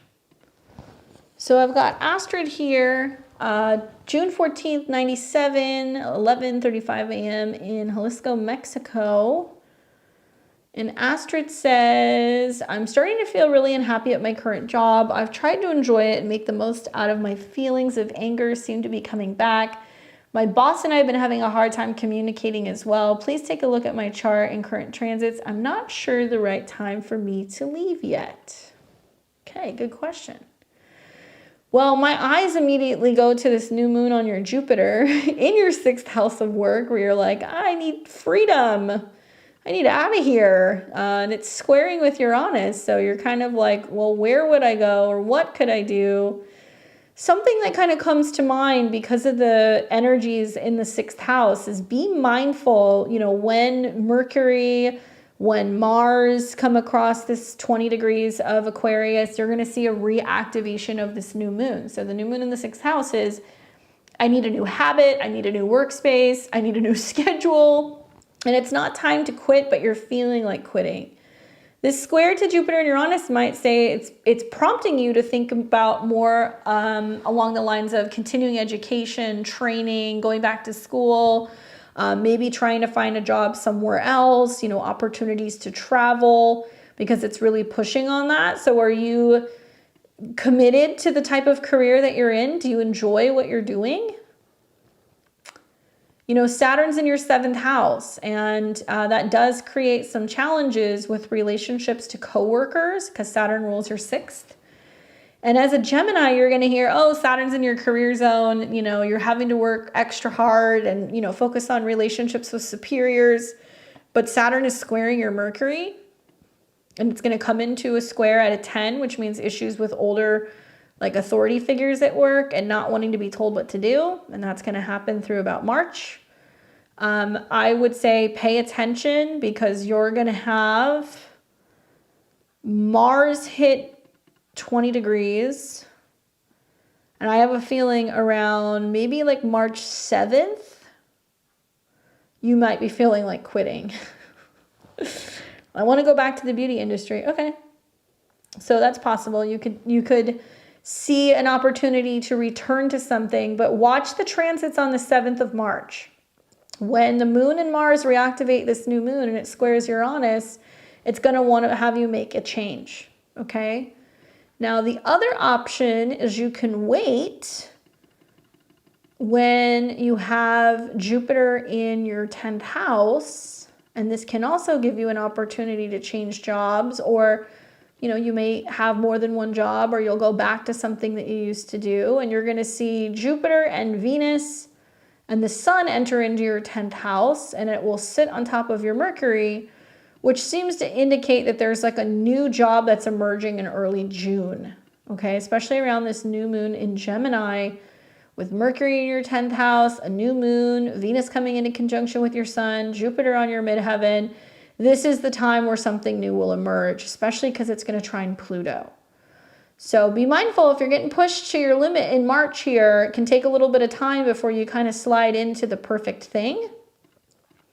I, for one, feel inclined to tell you with Mercury leaving the conjunction to Pluto, things might ease up a little bit, but you're still going to see Mercury square off with Jupiter. So like tensions are still kind of high.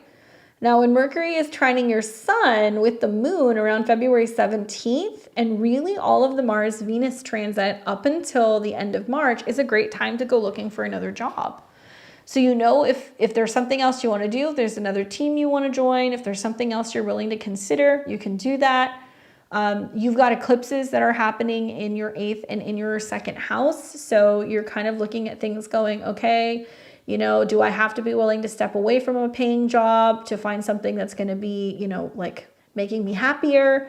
You've got an eclipse coming in April in your 8th house of debt, loans, and money owed, and also resources. I mean, I'm not saying you should, but it's not unusual to see like people get laid off, or people to get let go, or people to quit, and then they go on some kind of like disability or unemployment with eclipses in the 8th house. With the Mercury retrograde here and the eclipse in April, you're reassessing how much, you know, resources you have or savings you have, and whether or not it's worth taking a little bit of time in between March and June before you start something new. So you may be a little bit more reliant on support from other people or kind of dipping into your savings. But I think you're going to be pleasantly surprised when you have Jupiter in your 10th house in May going into June, because it's going to provide you with an opportunity for more work. This may go hand in hand also with considering like a change in your living situation, because Jupiter rules your 4th. So you'll be in positions where you're working out in the world. You're not like working from home or anything. If anything, there's an indication that there might be too much work because Jupiter is going to square Saturn. So it's whether or not you're putting relationships on the back burner and overdoing it professionally. But all of this stuff is going to come, full circle around about June. Watch for those dates. If I were you, I'd be looking for something new right now in my mind. And make sure that all of the agreement in terms of salary and pay and, benefits is spelled out clearly, because Neptune is in an opposition to your Mars. So you want to make sure that you're going to get what you're being told you're going to be paid for, that there's like nothing fishy or anything like that sales involved where they're telling you they're going to give you a certain percent, but like there's something that they're not telling you. So make sure you negotiate any potential future position and have it crystal clear in terms of what the terms are for getting paid. But you're going to see some really, really nice energies, which could be starting from, this month and next month, looking at something new. I think it's working with a new team or updating the kind of environment and where you're working. Hopefully that's helpful for you, Astrid.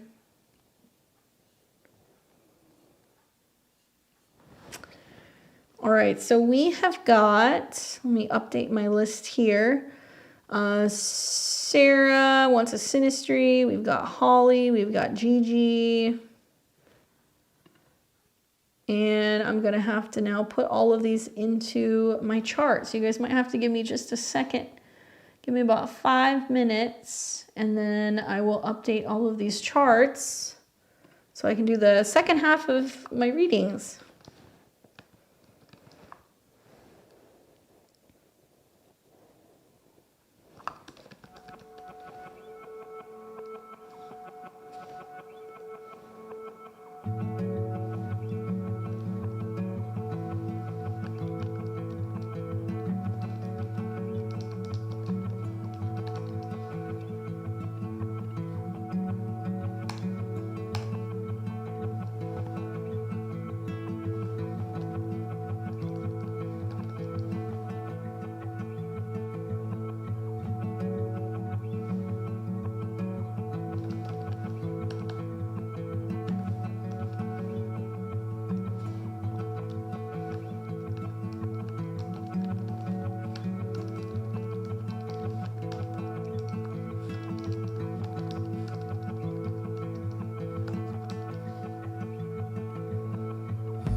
Let's see, did I get Holly's info? I feel like she sent it.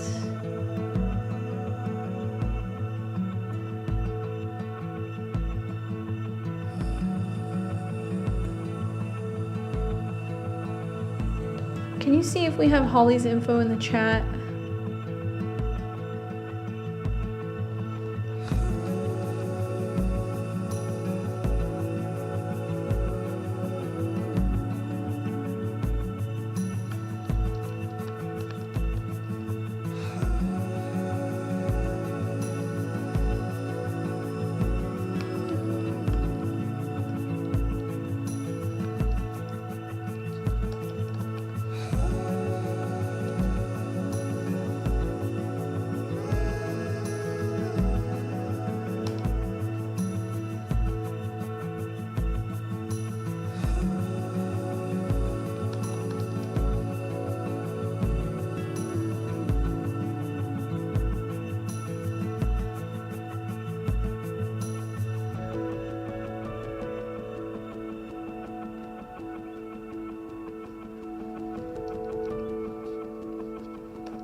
Yulia, for some reason this isn't coming up. Is there a better province for me to run? For some reason Belarus is not coming up. Is there another name?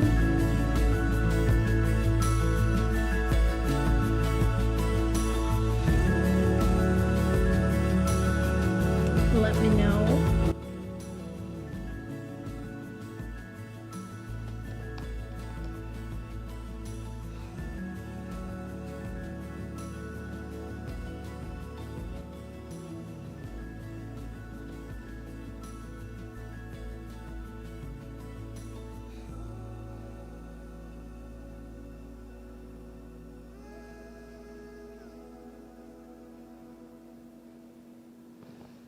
Is Yulia here?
Let's see. Kayla, what was your time again? If I can get that from you. And location.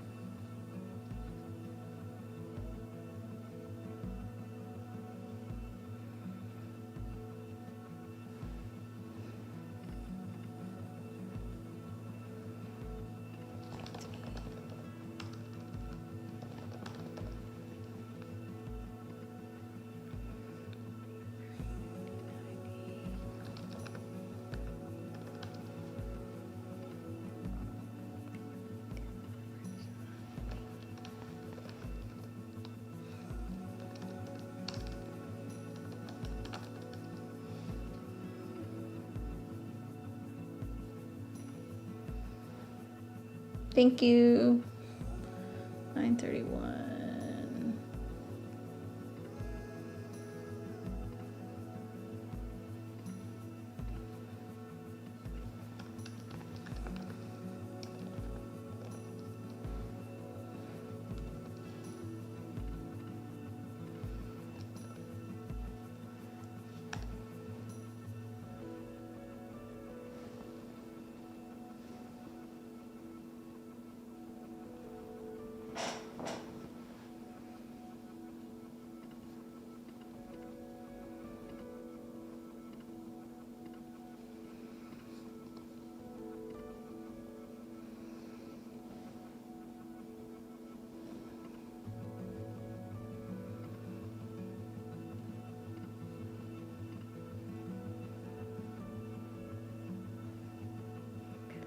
Chandra.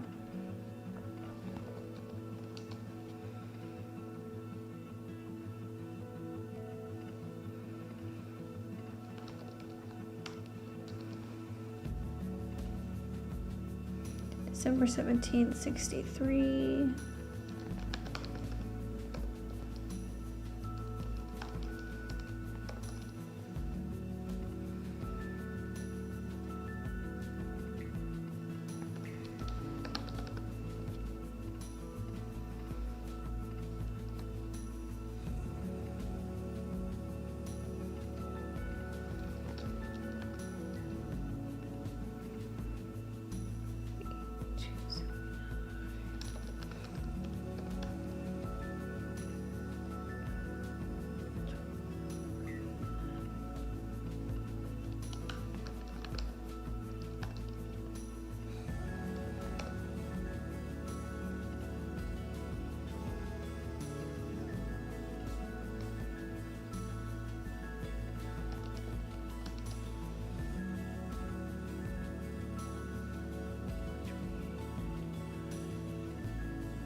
Holly, are you here?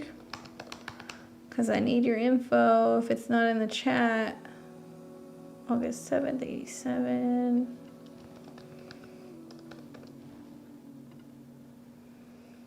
(9 p.m. Pittsburgh).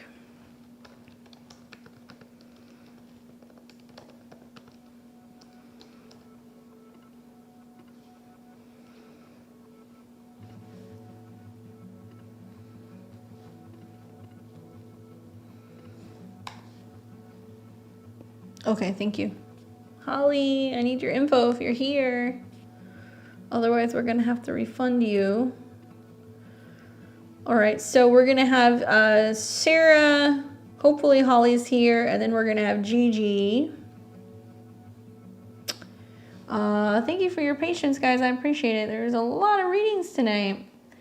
So we're gonna take a look at Sarah's stuff here. So let's look at Sarah. There's two Sarahs. So this is Sarah M. And let me pull her up here.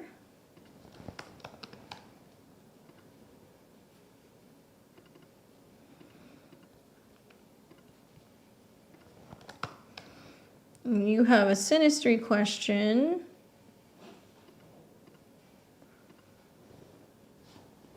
Sarah says, Synastry for new relationship. I'm May 20th, 1988, 6:20 p.m. in Melbourne. And he is June 11th, 82, 4:30 a.m. And that was in Cape Town, Africa. All right. Thank you very much. So I've got him on the outside, you're on the inside. So for you, let's talk Synastry. So we're gonna lay his chart over yours, your Sag rising, Sun in Taurus, and your moon is in Cancer. And we've got this other person that you're inquiring about who's a Taurus rising, Sun in Gemini, and moon in Aquarius. All right, so let's lay the charts over them and let's take a look. So one of the first places that I look in Synastry is the 7th, and I look to see if there's anything aligning in the relationship house. And here you have a Gemini sun. So even though you're a Taurus, you're right on the cusp of Gemini, you got a number of planets in Gemini, and you brought somebody in whose sun's on your descendant. So it's kind of like the embodiment of what you attract. Sun Mercury is chatty, communicative. They can really lighten up your mind and also your relationships because they shine a light on communication. He happens to have a moon in Aquarius, so there is a trine between their moon and slightly to your sun, but definitely to your 7th house, which really opens up the door to communication and relationships. So that's nice. We've also got his Neptune on your ascendant. So it can feel like a dreamy kind of connection. There can be some sense of together, you know, making art, listening to music, being by water. That's a good connection. You might feel like really close to that person or almost kind of empathic. And you have got a Chiron Sun conjunction. You guys actually have two Chiron conjunctions. His sun's on your Chiron, his Chiron's on your sun. So what is Chiron in astrology? It represents healing a wound. So you guys have come together to heal in some way, shape, or form. That seems to be the focus. Sometimes it's the Chiron person who does the healing, but both of you guys have Chiron in each other's suns, so you can be healing issues pertaining to happiness, you know, childhood, romance, creativity. So it can be a healing relationship if you kind of navigate it correctly. Otherwise, there can be a lot of like inflicting lessons that force you guys to heal. So there can be a sense of really holding each other accountable for doing your healing work, right? Anyway, his North Node's in your 8th house, which provides a lot of emotional, psychological, financial, and like intimacy depth. And it looks like all his Libra trines your Mercury, so he can kind of communicate well with you. You guys get on well in terms of talking about your relationship goals. And also his sun trines your Mars. So you guys have a lot of air trines. So you probably never run out of things to talk about. That's kind of the feeling that I get looking at this. I want to see if your Mars and Venuses see each other. So you've got a Mars-Venus square, which creates a little bit of like tension, but that's good. It can be good for like friction in chemistry and relationships. And also it looks like his Mars trines your sun. So that's a good aspect. And then when we look at your Mars and Venus, so we've got your Venus in Cancer. Is it trining anything of his? Close to his North Node. And what about his Venus? You guys have like a sextile. One of my favorite aspects about your astrology is the Venus-Jupiter conjunction. There can be a lot of helping each other, healing each other, bringing, you know, abundance to each other, happiness, joy into each other's life. I think you have found an individual who's probably had just as much crazy stuff in relationships as you have. So when I flip this around, he's a Taurus rising with a sun in Gemini and the moon is in Aquarius. So your, you know, Jupiter falls in his first house. So he probably really wants to be around you. He feels like you bring a lot of like warmth and joy to his life, expansion. Your sun highlights his Chiron. You help him heal. Your Mercury and your Chiron sit on his sun. So you help make him feel good about himself. You help build up his self-esteem.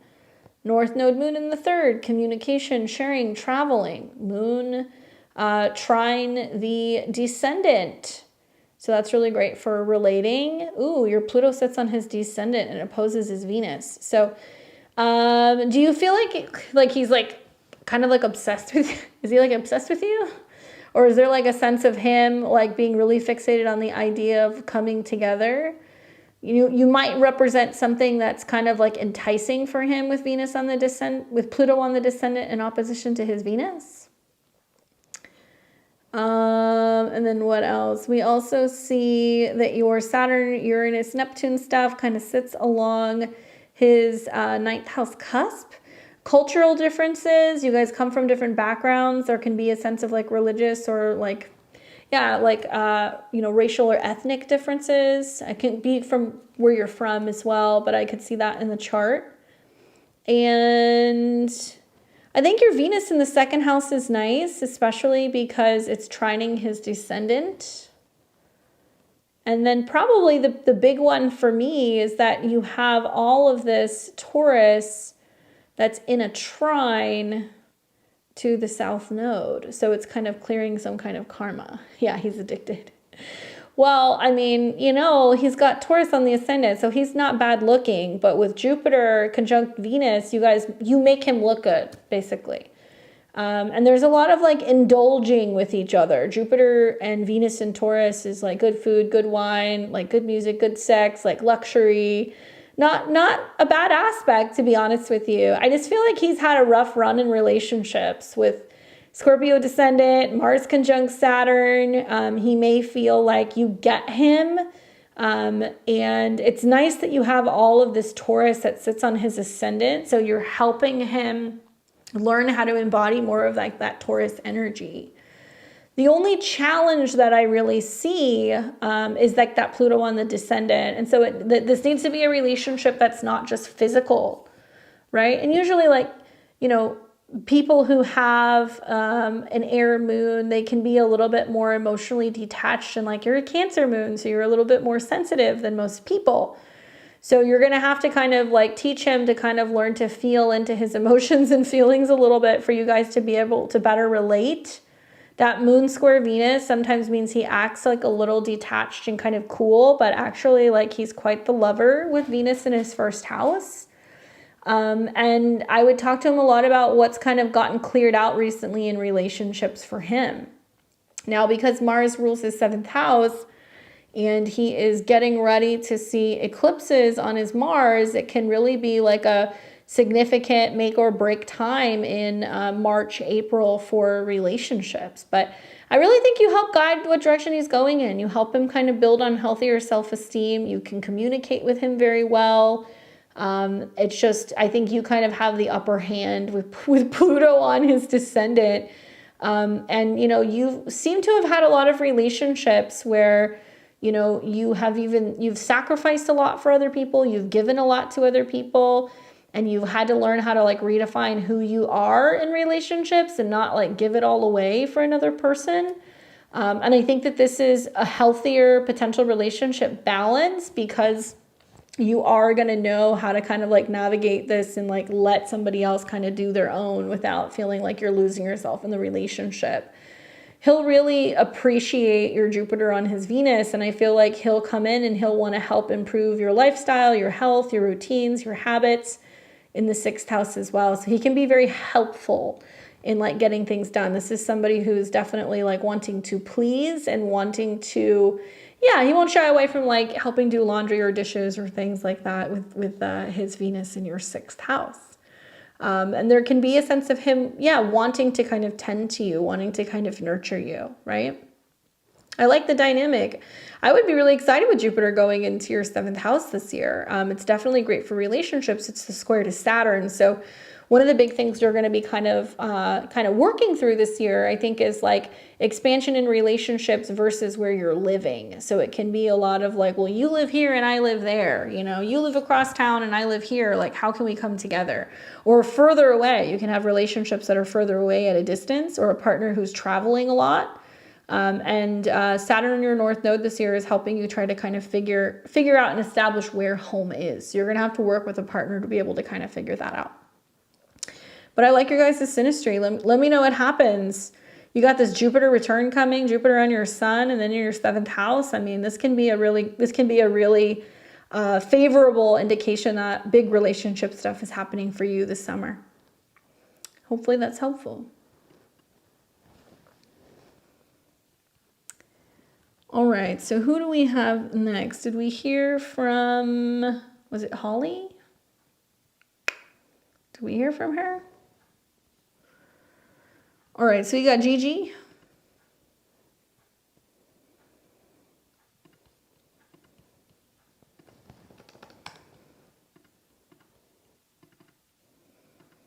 Let's see, what does Gigi have to say? Did you have a particular question, Gigi?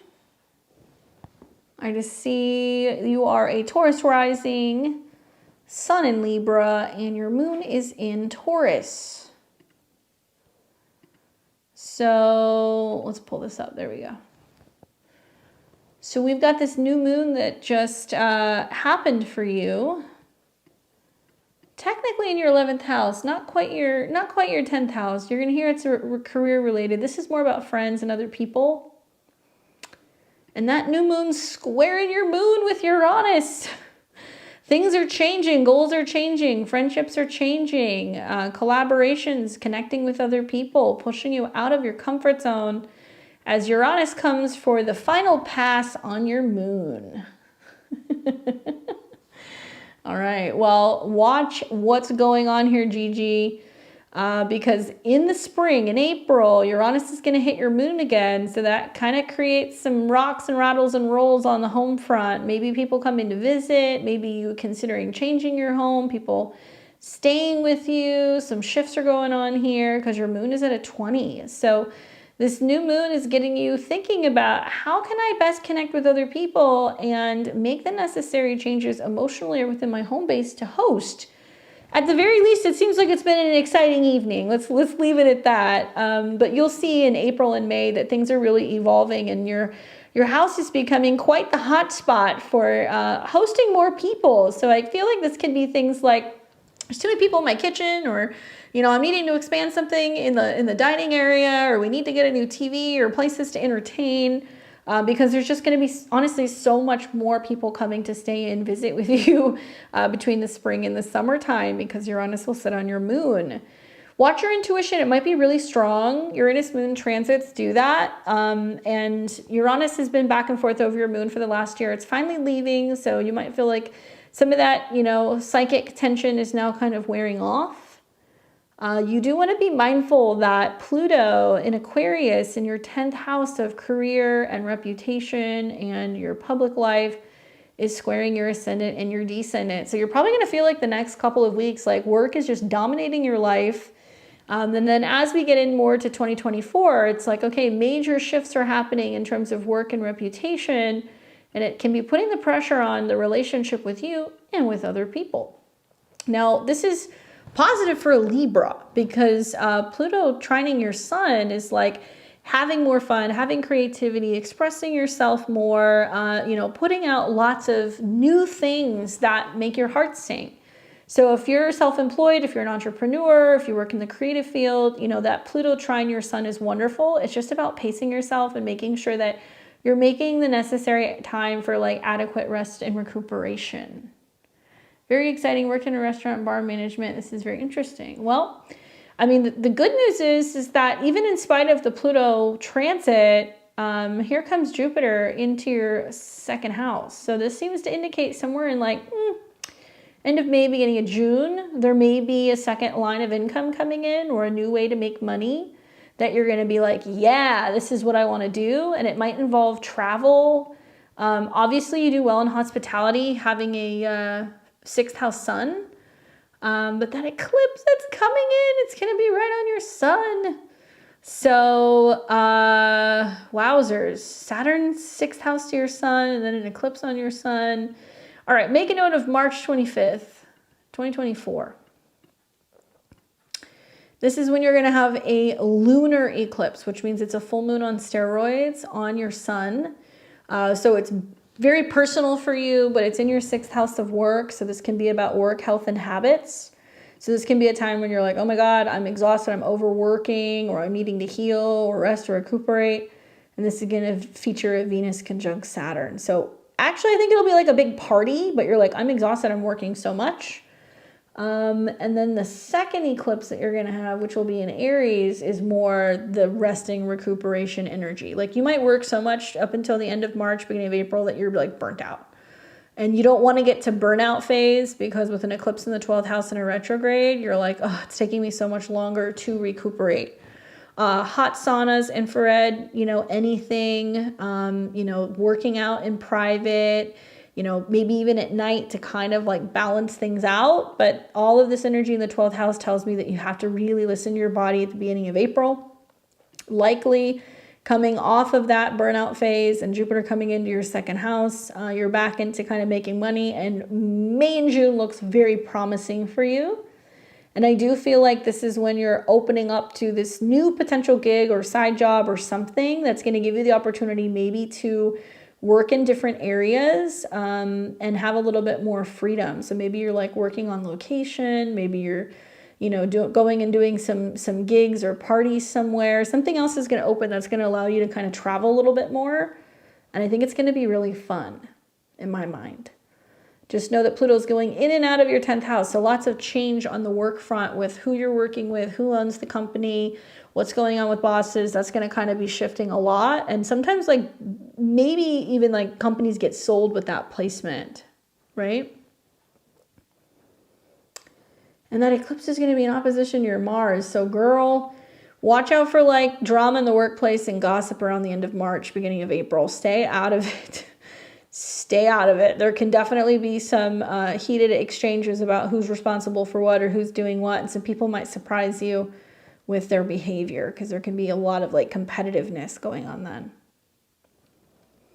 Anyway, I hope that that's helpful. Circle back and let us know what happens. Loving that second house stellium for you though in the spring. Is Yulia here? I was trying to get a hold of you too because I could not pull up the exact city that you were born in. My computer was not bringing it up, but maybe because it's in another language. Let's see. Are you here, Yulia? January 3rd, 86. I know you were born in Ukraine at 1:46 p.m.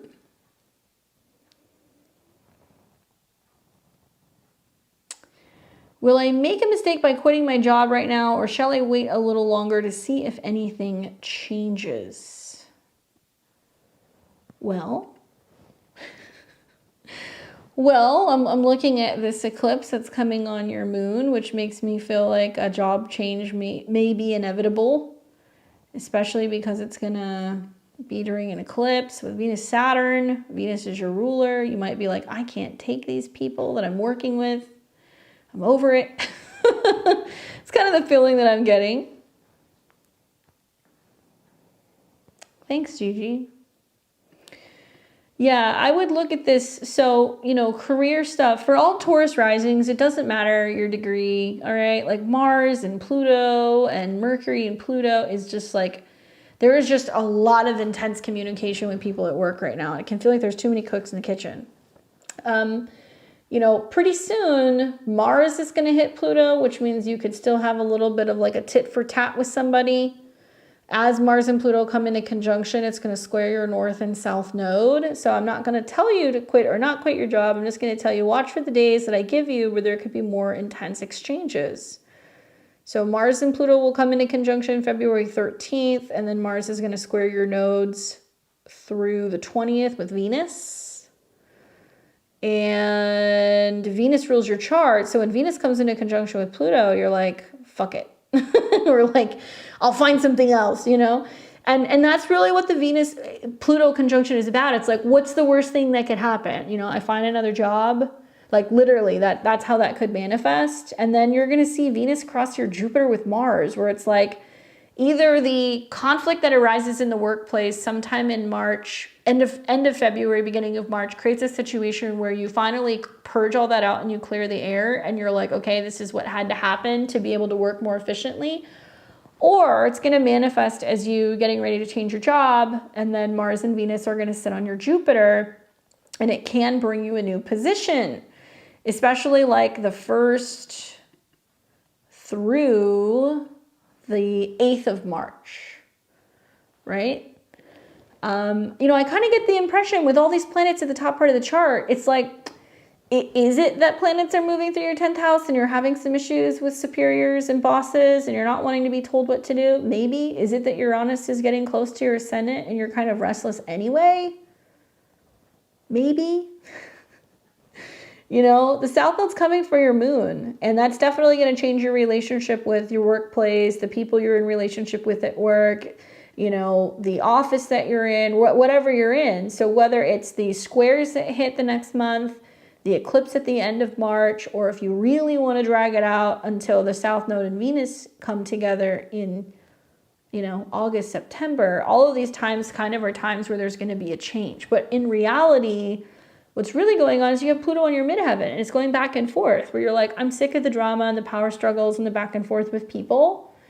You really want to work more with Saturn, okay? Since Saturn is your Placidus 10th house ruler, and Saturn is in Sag. So what's going to happen is I think that you're coming out of your Saturn square.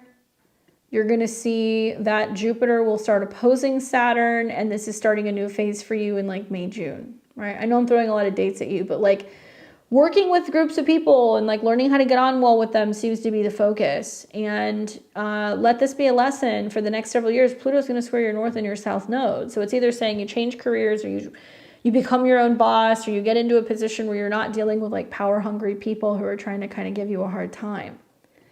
For me, it's the eclipse. You know, if you have an eclipse involving the South Node in the 6th house, you want to be careful, because if you're unwilling to kind of disconnect from some of these like unhealthy work environments, it could literally manifest as like health issues, right? So I really think for you, this may be the turning point where you're like, is it really worth all the stress that it's creating? Do I want to go and work with a new team? Do I want to join a new company? You know, that's probably going to be coming up for you in March. Now, jobs end usually in the 6th house, because this represents where we're just kind of sacrificing.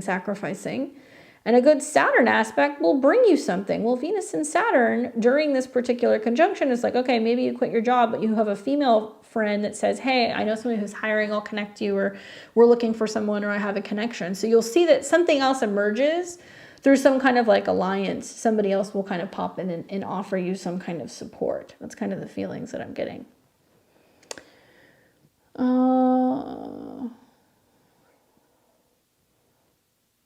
Interesting. In this case, you know, Pluto coming in and out of Aquarius and Capricorn, still trining your ascendant though. So any changes that you're making professionally is here to kind of like help you, you know, become more solid and stable in my mind. But we'll see. We'll see what happens. Keep us updated. Watch out for that eclipse. Take care of your health. You know, that's really important for Taurus risings. A lot of you guys are having a lot of emotional stuff going on, and then it's manifesting as like having lower back issues, having accidents, you know, having kidney stuff. Be very mindful of that. You don't want the universe to use a health issue to kind of rattle you a little bit. We've got Sage Moon, Kayla, and then Anthony. Thank you guys for your patience. There we go. What's up, Sage Moon? Can we look at my progress chart? I find it interesting. I have noticed a shift in the past couple of years. Is this my progress moon into Aquarius? I'm super interested, especially with this new moon in Aquarius. What themes should I expect?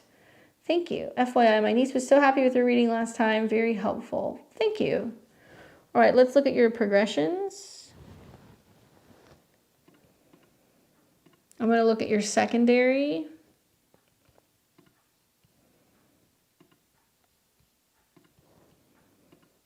And you're still in Santa Monica. Okay.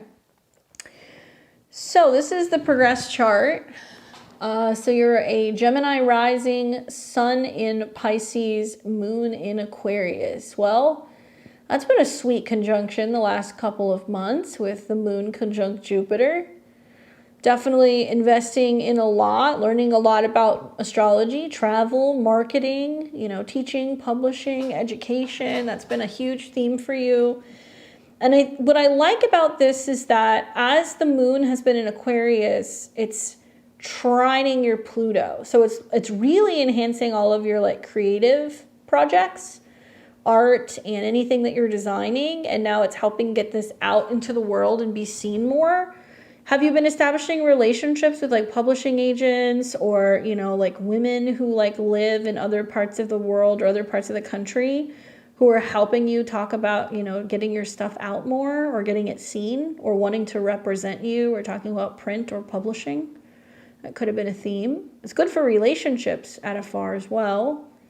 As that moon continues to move through Aquarius, it's trining your ascendant for the next couple of months. So it may prompt long distance trips, you know, traveling, education, especially all the way through about August.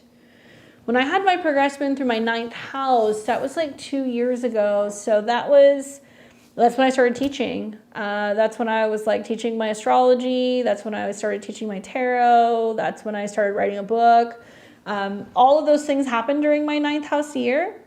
So my advice is while the moon is still in close proximity to Jupiter, it's not going to touch Pluto. It's already past transit Pluto. But now that it's still in conjunction to Jupiter and it's trining your ascendant and then your Saturn, if you want to do more of these things, this is the year to kind of get that going. And I would recommend connecting with somebody online, especially if you're looking for help with like publishing, printing, and like representing you, and look for like an international publishing agent. Look for a woman. And look for like cities that are associated with Aquarius and Sagittarius. She may have some kind of like Cancer, Sagittarius, Aquarius energies. And I love this for like really tapping into Saturn on your ascendant as being somebody who's very knowledgeable and you can share your information, right? And it would open the door to bringing in like more clients. You'd have to learn more maybe about marketing, but that's not a bad thing. And then progressed Saturn is coming into conjunction with your progressed Sun. So big decisions and responsibilities revolving around like home, family, and your creative business at home. You'll have that off and on all year. And obviously this new moon that you just had on your midheaven, square Uranus in the 12th. So it's basically saying new ideas are being seeded for your professional stuff. It's putting the pressure on you psychologically, energetically, spiritually to get out with it, you know, to take some of your ideas and bring it into reality. It's about sharing it. When you see the planets start rising on your ascendant, you're going to go, okay, now I'm ready to share. So that's going to be like Gemini season. So yeah, I would say you want to have something more solid right around then that you can start sharing with people. And the moon crossing the midheaven in the progress chart, also really great time. That's a time usually where you have more opportunity for visibility. So you're going to see more of this new moon that was being seeded start to unfold summer of next year. This is about a big change to your career and how you're making money. And you're going to see that moon cross the ascendant. And then when it enters into Pisces, you're doing like more art, spirituality, metaphysical things. Yeah, you're coming into a new moon phase. So I'm not going to say that things won't stick. They'll stick. With the moon on your midheaven, you have an opportunity to get more visibility. But I think then when you get into this new moon phase, you're starting new things closer to 2027. So for the next year, get the show on the road with maybe trying to help find people who you can like learn from, or like new mentors come in, you know, people who can help you with like publishing stuff. And then when the moon is on your midheaven, that's when you're really putting it out there. You're going to get a lot of visibility. Like right now, my progress moon is coming into conjunction with my progress midheaven, like the next 2 months. And I'm just noticing there's just so much more visibility. More people are like seeing my videos. My videos are I think like kind of starting to like catch on. So can be a really good time for visibility for you. And yeah, when the moon goes into Pisces, more painting. Aquarius is more abstract, digital, things that are more like that you can design on a computer. But when that shift happens in spring of 26, I think you'll go more to like oil painting, water painting, pastels, acrylics. It's more like working with that stuff. And maybe that's when you're like, okay, I'm going back to kind of creating pieces that are kind of like more one-offs, or you're selling those original for, you know, more. You can sell prints. But you might find that you're doing like a little bit more digital or things, you know, up until that point, right?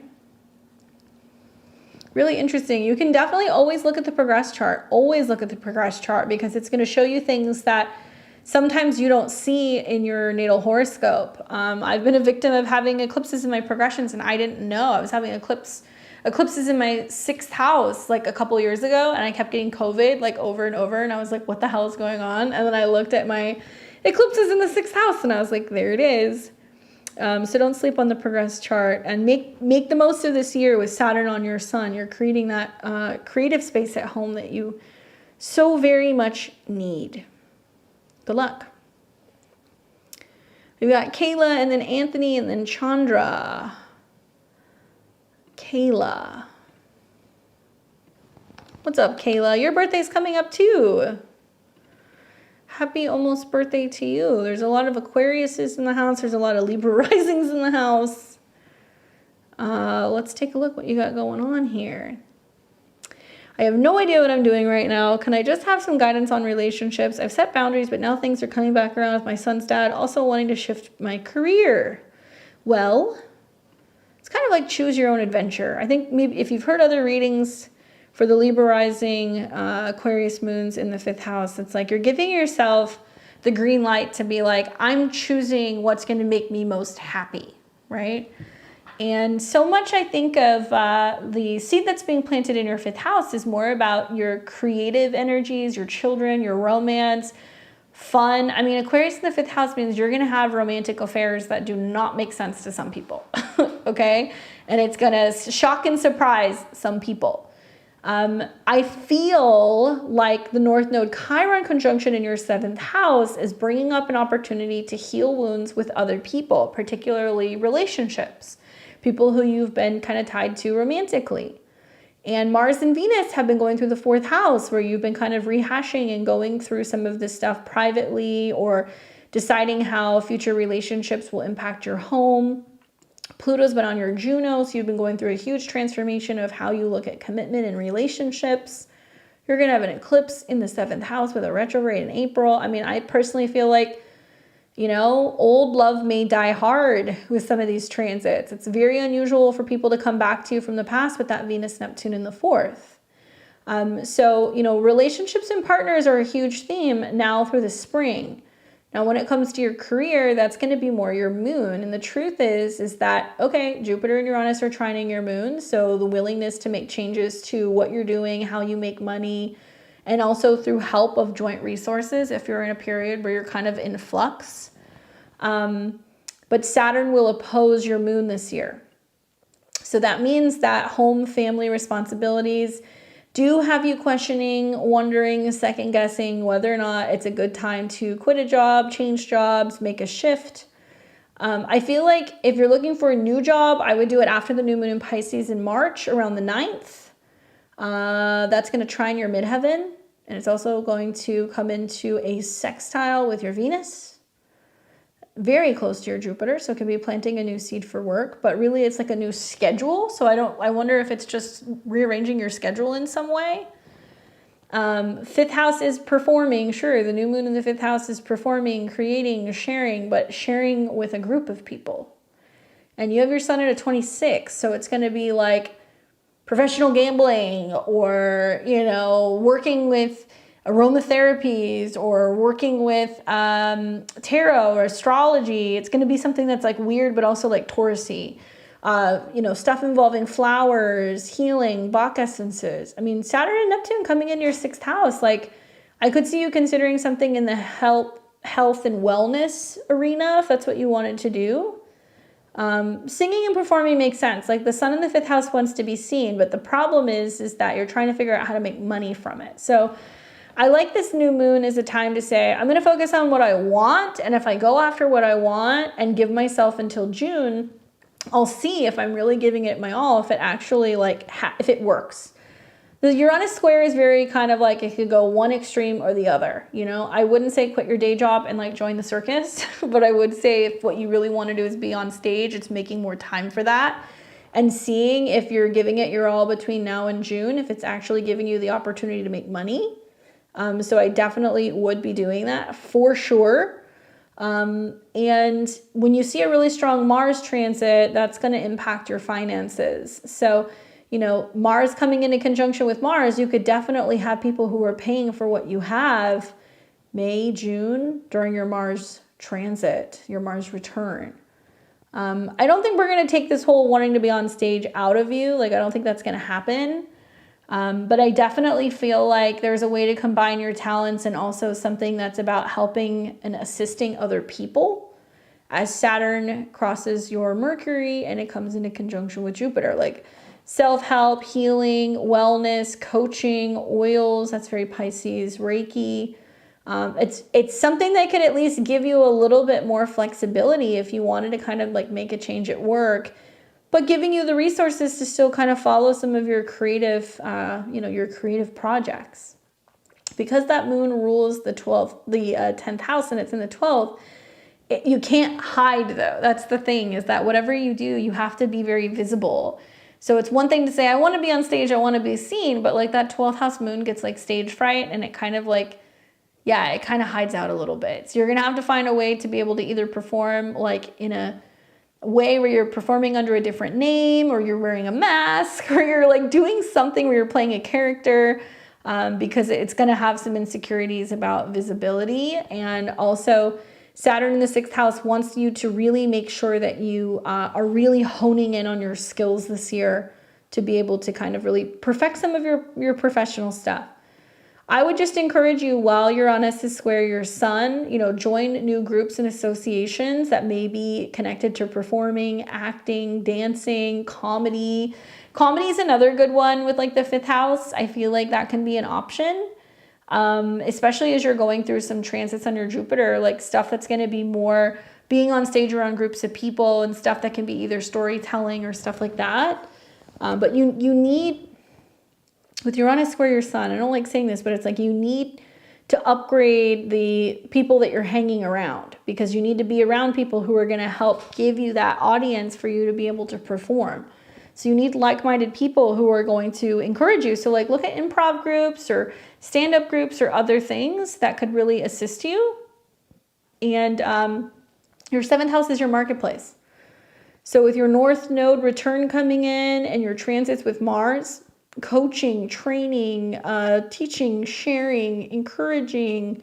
You could do some of this work if you wanted to, sure. Especially with like Mars square your sun, like you could do this for younger people. You could do this for younger performers. You could try to be like a manager of sorts or something, So it's a way to be in that environment, but you could be helping other people make that happen. And also this is a great time to work with a therapist, your astrologer, your coaches, your business coaches, life coaches, trainers. These people are coming into your life to encourage you to do more of what you love, right? Yeah, go and learn about Uranus square your sun. It's going to be happening all year. And go and learn about Saturn in opposition to your moon. It tells me that you have to kind of try again all year before finally making that breakthrough in 2025 when Jupiter goes into Cancer, and that can be really positive. Look for gigs and things that allow you to travel too, with Jupiter going into your 9th house. That can be another way to kind of give you a little bit more space to roam, especially in June. Hopefully that's helpful for you. Let's see, we have Anthony, Chandra, and then Sarah.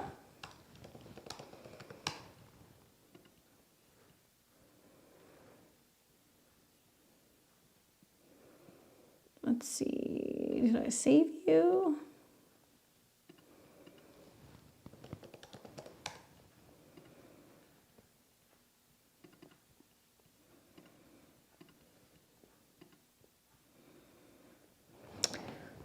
Nope, wrong Anthony, hold up. I have a couple of you guys. I want to make sure I have the right one. Anthony.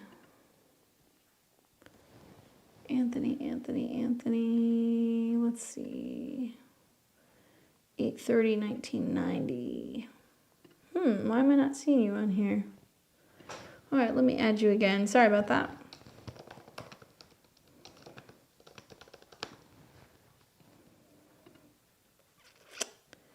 Uh, 8:57 p.m. in Riverside.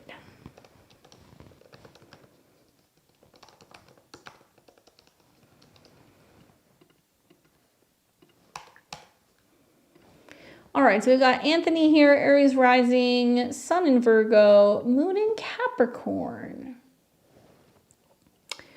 All right, Anthony says, hey Candace, I started writing a memoir this past July, recently started picking up speed, gaining traction, recognition, like the story is coming together.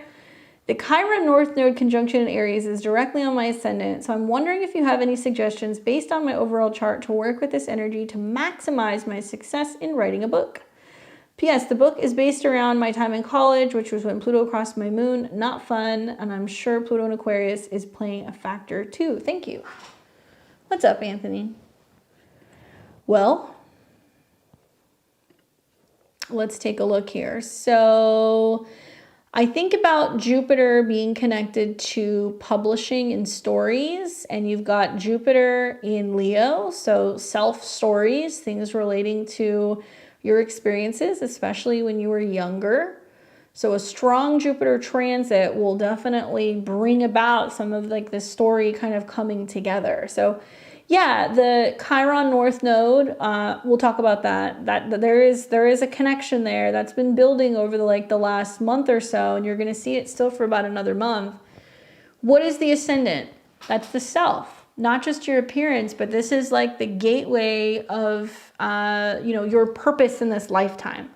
So Aries rising is me, myself, I, right? And it's this Mars energy, which is in the 2nd house of your chart, which deals with your personal drive, your belief system. It can deal with your self-esteem. So what do I think about the North Node Chiron conjunction on your ascendant? A total healing of the self, acceptance of the self, investing in the self. And that may be very important. Well, in the background, while this is happening, yeah, you're going to have an eclipse here that's going to be kind of like seeding, kind of coming to terms with, I heal myself, I accept myself for who I am, I identify more as a healer, maybe I'm dealing with my path as feeling like a bit of an outsider. But really, I'm looking at Pluto in opposition to your Jupiter. And Pluto is going to be here on and off for like the next year. Okay, so let's talk the pros. Here are the pros. Transforming the types of people that you surround yourself with who are encouraging you to forge forward into the future can inspire you and really help you, because it'll trine your Mars, feel more confident in what you're building and what you're creating. Okay, that's the positive. The challenging aspect of Pluto in opposition to your Jupiter is you're going to possibly come into some situations with some friends or, you know, social networks or whatever, who are going to say, yeah, enough about your story, listen to mine, right? They're going to literally challenge what you're creating, what you're writing, what you're doing. Now, where I think this can be positive is that, you know, Pluto moving into your 11th house, if you're around the right people who are saying, hey, let's all pass around what we're writing, let's share, let's, you know, help edit each other's work, let's give constructive feedback. Pluto can be really powerful where people can give you their perspective and they can help you really flesh out the story. So I would try to be like meeting with other writers and other creatives and people who can give you that feedback. But watch for people who want to steal the spotlight with Pluto in opposition to Jupiter. Watch for people who also like kind of steal your style or your ideas, or they might mimic some of the stuff that you're creating. Your Jupiter is at a 2, so it means that it's like a really valuable idea. It's a great story. I'm not going to say don't share it with people, but don't share everything. Like don't give an entire copy to someone physically with a 2. And yeah, look for people who can kind of help critique this and help it kind of, you know, fully bring it to life. Don't let other people steal your ideas. Don't let them steal your thunder either. But part of Pluto coming into conjunction with the North Node for you is recognizing that through powerful connections with other people, you can fulfill your goals of being able to create something and being able to put something out there. The Chiron North Node conjunction, you really want to watch Mars. So there's so much stuff that's going to be going on with that. Like if you look at the eclipse right on your ascendant, so this can be seen as like the fresh start, right? Around the April 8th period.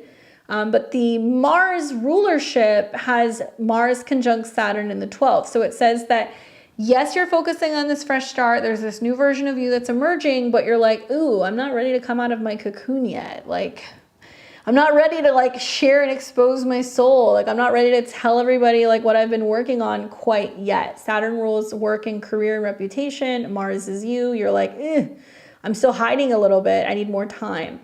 This will set in motion a whole year of personal change and transformation and like learning to kind of embrace the flaws and things about yourself that isn't perfect and like owning it, right? And like really kind of being upfront about it. Mercury will retrograde during this time as well. So in April, this would be a wonderful time to meditate more, rest, retreat, be in nature, you know, meditate on what you're working on. And probably around about the time that Mars is coming into your sign, you're going to feel like more social, you're more open to connecting with people, you're more willing to kind of like go out in the world and share. And this will be closer to the end of May. I'm loving that Jupiter is also going to hit your Mars. So Mars and Venus are going to hit, you know, each other. Like you're going to see transit Jupiter and Venus on your Mars. So I feel like you have something very valuable at the end of May with this conjunction. And Mars is on your ascendant and you're like ready and willing to share. So watch what you have completed or what you feel like you've kind of like built out by the time you're getting to June. And you may be very pleased. And then possibly around about the time that Pluto is retrograding, this summer, you'll have an opportunity to kind of maybe wrap it up in August. And I would look for a really strong positive transit to your Jupiter to be looking at publishing. So I think of like Mars will go retrograde over your Jupiter, actually. There you go. So maybe you are getting everything ready the end of 2024 going into 2025, hopefully to publish something. And you're going to have Jupiter that's going to trine, let's see, Pluto early in the year. And then maybe when Jupiter goes into Cancer. So, I mean, hey, you could maybe be getting this ready to like launch next year when the Sun and Jupiter come into conjunction. That may not be a bad time to do it. Anyway, I love your moon Uranus in the 9th house. I think that that's great for teaching and sharing and especially opening up about, you know, some of the challenges of feeling like there's so much responsibility and so much pressure, right? Or just like a really interesting story about your relationship to your spirituality and your belief system. I love these transits for you. And I think that Pluto is going to be pulling it out of you. Just make sure you have people who are encouraging you to really show up and do that work. And also give feedback for other people, exchange with other people, because your North Node's in the 11th. Good luck getting that done. That can be a big task for sure. Hopefully that's helpful.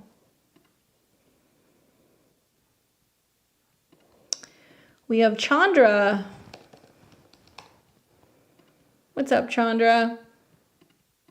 I laughed when I saw your message. She said, please read me in Placidus. Girl, that's all we do. Not whole sign. December 17th, 1963 in Dallas. So according to Placidus, you're 29 degrees Capricorn. And your sun is in Sag and your moon is in Capricorn. Thanks, Anthony. All right, so what's going on for me? I've been in hospice right now since 2007. I would love something different. Okay, hold on a second. I need to reread this. I've been a hospice RN since 2007. I was going to say, you've been knocking at death's door for a while. You're still here. You're a hospice RN. Okay, I would love something different. Thank you. All right, well, Chandra, 29 degrees Capricorn. Pluto's been on your ascendant. You're ready for a change. Venus rules your career, okay? Venus and Mars, we could look at either one, but basically Venus and Mars are in the same sign, connecting to your 12th house. So whether you look at this in terms of your faith and philosophy or your career, any which way you slice it, obviously you're working in a private space. 12th house, hospitals, okay, hospice, end-of-life care, elderly, right, Capricorn. So you're like, I want to get out of here. How do I make a change? Well, you're going to need to see a positive transit to either Mars or Pluto. So the fact that Pluto's been dancing on your ascendant really, you know, since last year is an indication that you're like, okay, this change is emerging. I'm ready to get out of here. I need something completely different. I need something new. But you're going to need an aspect to Mars as well. So I feel like probably like the last month or two has probably been a lot for you because you had this retrograde in Capricorn right in your 12th house where you were like, I am ready to get out of here. I'm feeling kind of antsy. I need to make a change. You're going to see change happen most likely when you either see a trine to your midheaven, which you have. Saturn is going to continue to go into Pisces and it's going to trine your midheaven. You still may be working with like end-of-life care or something relating to people who are terminally ill because Scorpio is your midheaven. It's very solid in your chart. And you'll see, you know, Saturn kind of trining that on and off all year. Now, another option is you can wait until you have a like Mars-Saturn aspect. And you're going to have that. Mars is going to come into conjunction with Saturn and it's squaring Uranus where you're like, I want to do something different. Now, this means that you could do something that's like in home care. So I don't know if you do hospice in a center or if you go and you work with people like, you know, at home, but this to me screams you have an opportunity to do something different, which could give you some freedom and you could literally be going into people's homes and not feeling stuck in a space. It's a great way to use the Jupiter-Uranus transit, I think in your 4th. This also screams like changes on the home front, picking up, moving, changing locations, considering, you know, relocating for a job. That can happen here as well. I could totally see that happening for you for sure. And then we're going to see Mars come into conjunction with Saturn. Okay, Mars is your career, Saturn is you. And that is going to happen right around the time of the eclipse. Okay, so that's going to be around the 8th. So here we go. We've got a solar eclipse in the 3rd, which could be learning, traveling, relocating, and then the ruler is Saturn. So if you did want to get into a completely different type of work, it's then saying to you, okay, you're going to have to do some kind of training. You're going to have to learn something new in order to make it possible for you to be able to do something else. But I think with Mars and Saturn trining your midheaven, I feel like whatever's coming up for you during this new moon, whether it's a new certification, a training, a new job somewhere else, it's pretty positively aspected. It's just, man, with a chart like this, all these planets in the 12th house, like they want you to work in something that's about either elderly care or end of life care or something that's private. Is there other types of like other areas of like the healthcare field that you're interested in doing work in? Has anything like that come up for you? Mars is also going to hit your Jupiter, so this is another time. It makes me feel like another arena with Mars hitting Jupiter might be that you consider doing some kind of teaching or some kind of training. Have you considered maybe taking your experience, having worked in this field for as long as you have, and like going and maybe making money, being able to teach or train like other nurses? Has that come up for you? Because you could make money doing that with the North Node Jupiter right now for like literally, you know, the rest of the year. That's a solid option. You're going to have an eclipse there next year. I mean, why not? I feel like we need people who have experience in the medical field who are going to be able to go and help other people. You know, Jupiter and Uranus in your 4th house, they're trining your Venus. It's like you literally could go and teach or train somebody close to home. You could be doing this remotely. If I were you with the North Node coming up on your Jupiter, I'd be trying to see like local, you know, nursing colleges or medical schools or things like that that are willing to bring people in who can train, who have experience. I also feel like, you know, usually when I see some kind of Jupiter-Uranus action, you know, I know it's in your 4th house. It could be representing some kind of home business, but it might be that you're doing some kind of privatized nursing. You know, Jupiter-Uranus can be like home births. It could be working with people who, you know, have you know, children who have special needs. It could be that you're going and, you know, working with, you know, people who, I'm trying to think, Jupiter, Uranus, what else could that be? Travel nursing, people who are like entertainers who want to travel nurse, who need somebody to kind of stay with them. You can find also, gosh, there's something else that was coming to mind for me that seemed like it was going to stick. Travel nursing and what else? What about people, I mean, what about people who have had like plastic surgery and other things that need people to come and like work with them, you know, post-op care, like, you know, who can't, you know, lift themselves, clean, things like that. People who are making alterations or changes to their body, you know, I mean, Jupiter rules money. You're going to have Jupiter and Uranus come into conjunction. Like you could find some people who are like having breast lifts or, you know, other various forms of changes for cosmetic reasons. And you could go in and you could take care of them and make a decent amount of money. You could do that, right? And you could do home care. But usually people have the kind of money for that stuff anyway, or more than willing to pay for the nursing assistance post-op. So that's another option, right? I feel like with Jupiter, Uranus square your Saturn, it's time to be like, hey, we got to shake things up. We're either starting a home business or you're trying to do something that you can do more so from home. And whether that's relocating or teaching or training. I think you're going to like all these trines to your Venus. I think it's going to give you so much more opportunity to have work closer to home that's going to feel more convenient. And we're never going to have a shortage of a need for nurses. But I feel like it's time to get more into this North Node in Cancer.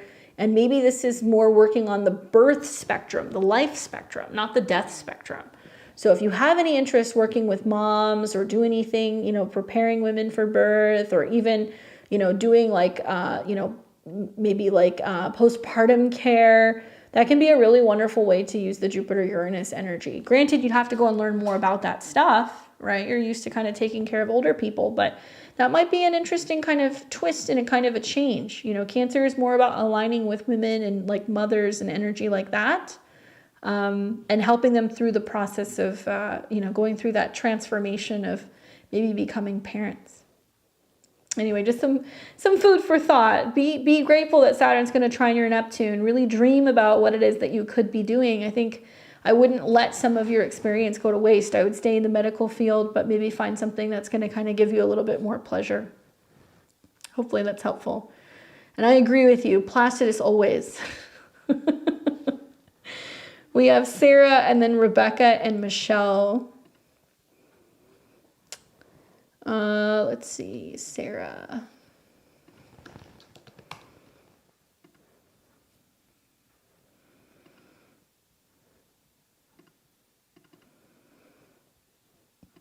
Here we go. Sarah is 8, let's see, August 2nd, 79.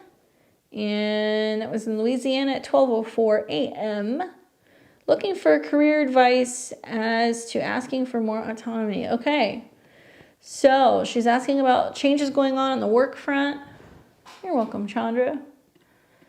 So she's got a Capricorn midheaven, moon in Scorpio, sun in Leo. So Saturn rules your 10th house. So as a Taurus rising, you know, Pluto's entrance into Aquarius, now you got Pluto squaring your ascendant and your descendant. So you're like, I need a significant change at work, right? Something's got to give. And Pluto going into Aquarius kind of lights this chart up like a Christmas tree. Because first it's going to square your ascendant and your descendant, where you're going to go, I want to change something about, you know, who I'm working with and who I am. And then it's going to start creeping into an opposition with your Venus and your Mercury. So it's like, yeah, big changes on the forefront. You're going to be under some Pluto transits for quite some time. My advice is to work with Saturn, okay? So Saturn is currently in Pisces. It's hanging out for the next year, still in your 11th house. So that's about networking, connecting with like-minded friends, you know, maybe joining other groups, some team building exercises, more opportunities. Saturn happens to be in your 5th house, really close to the North Node. So something in the creative field, but also like still some kind of management. So what kind of work do you do? Pisces degree on the midheaven. Saturn's at a Pisces degree. What do you do where you're either managing people or working in the private sector, or you're doing something in regards to like creativity, film, cinema, service, and maybe like editing or perfecting things.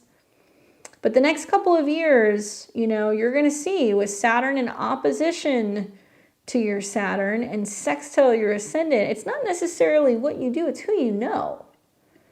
And, you know, joining groups, associations, professional, you know, private groups and like unions or other things. There we go. Project manager. Okay, some kind of management in admin. And is that what you want to stay in, or do you want to do something different? I love that this new moon was right on the cusp of your 10th, and it's squaring Uranus and it's squaring your moon. It's quite literally saying the same thing I'm saying. It's like, okay, you got to go and see what else is out there. You know, you got to go and connect with people and kind of see what's in the pool in terms of potential new work stuff. I feel like with Pluto going in and out of Aquarius, it's going to represent all year long where you're like, okay, I know something new is on the forefront. When is it going to kind of come to fruition? I would advise you to wait until Pluto goes back into Capricorn, and then you have an eclipse in your 6th, which will then prompt you starting something new. Stay, but I need to get out from under my boss. Okay. So try to mind your P's and Q's for the next month while you see planets come into conjunction with Pluto and square Uranus. It's going to be you being like, don't tell me what to do. Like that's definitely going to come up for you like a lot. There's going to be a lot of that. And really, I think the key is when these planets go through Aquarius and they're squaring Uranus in your sign is that you have to look at it as, okay, I'm showing up, I'm getting what I need to get done for this next month. And you're really kind of saying, you know, then when I get into March through May, it's more about kind of connecting and aligning with other people, making it possible for me to kind of feel like I have some entrepreneurial stuff on the side, or I'm kind of connecting with people who may have potential job opportunities for me. I mean, there's no doubt, like Jupiter going into your 2nd house as a Taurus rising, you're going to have the opportunity to make more money. That's going to come up. That's going to be basically the end of May, beginning of June. Okay, so it'll be right around here. Could you raise your prices? Sure. Could you get a higher paying job? Sure. Could you take on a second side job? Yes, all of these things are possible. But I really feel like you're having issues with people because Uranus is in opposition to your moon. And that's going to create issues with relationships, with women. It's going to make you feel like you need space from certain people. And like through that feeling of taking space, it's going to prompt you to want to go and connect and see where there could potentially be jobs elsewhere. Bosses is the 10th house. So now that Pluto's in Aquarius, you're like, oh my God, like this is, you know, like a particularly difficult time dealing with bosses, especially When Mars hits Pluto around the 14th, when Venus hits Pluto around the 15th, 16th, you just kind of gonna have to get to like the 3rd week of February and things are gonna calm down a little bit. And something about the conjunctions to Pluto really is gonna bring Mars and Venus closer together and like push them into creating some sense of necessary change. And I think right when Uranus hits your opposition to your moon, you're gonna be like, okay, I've kind of seen what's gone on. Some people aren't going to change. It's up to me to make a change. And you know what? I'm going to go and initiate something new. And it could be something as simple as like saying, okay, you know, I'm going to manage some stuff on the side, or I'm going to do some consulting, or something like that is going to happen. That's going to spring open and you're going to be like, oh, and I have a better paying position. Of course I'm going to like, you know, take that.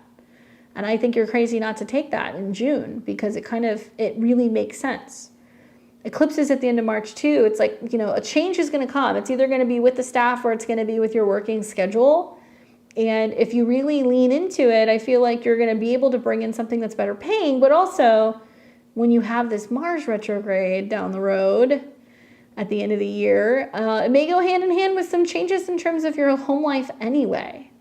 Mars rules like relationships and partnerships. So it's a lot about talking with your partner or talking with potential future partners or even your family about being like, you know what, I just want to kind of change where I'm living altogether. And that will also have a huge impact on what you're doing with work. You'll see at the end of the year when Mars is in opposition to Pluto, you might start kind of feeling like the itch to be like, I just need to get somewhere else completely altogether. Or I want to be doing more work from home.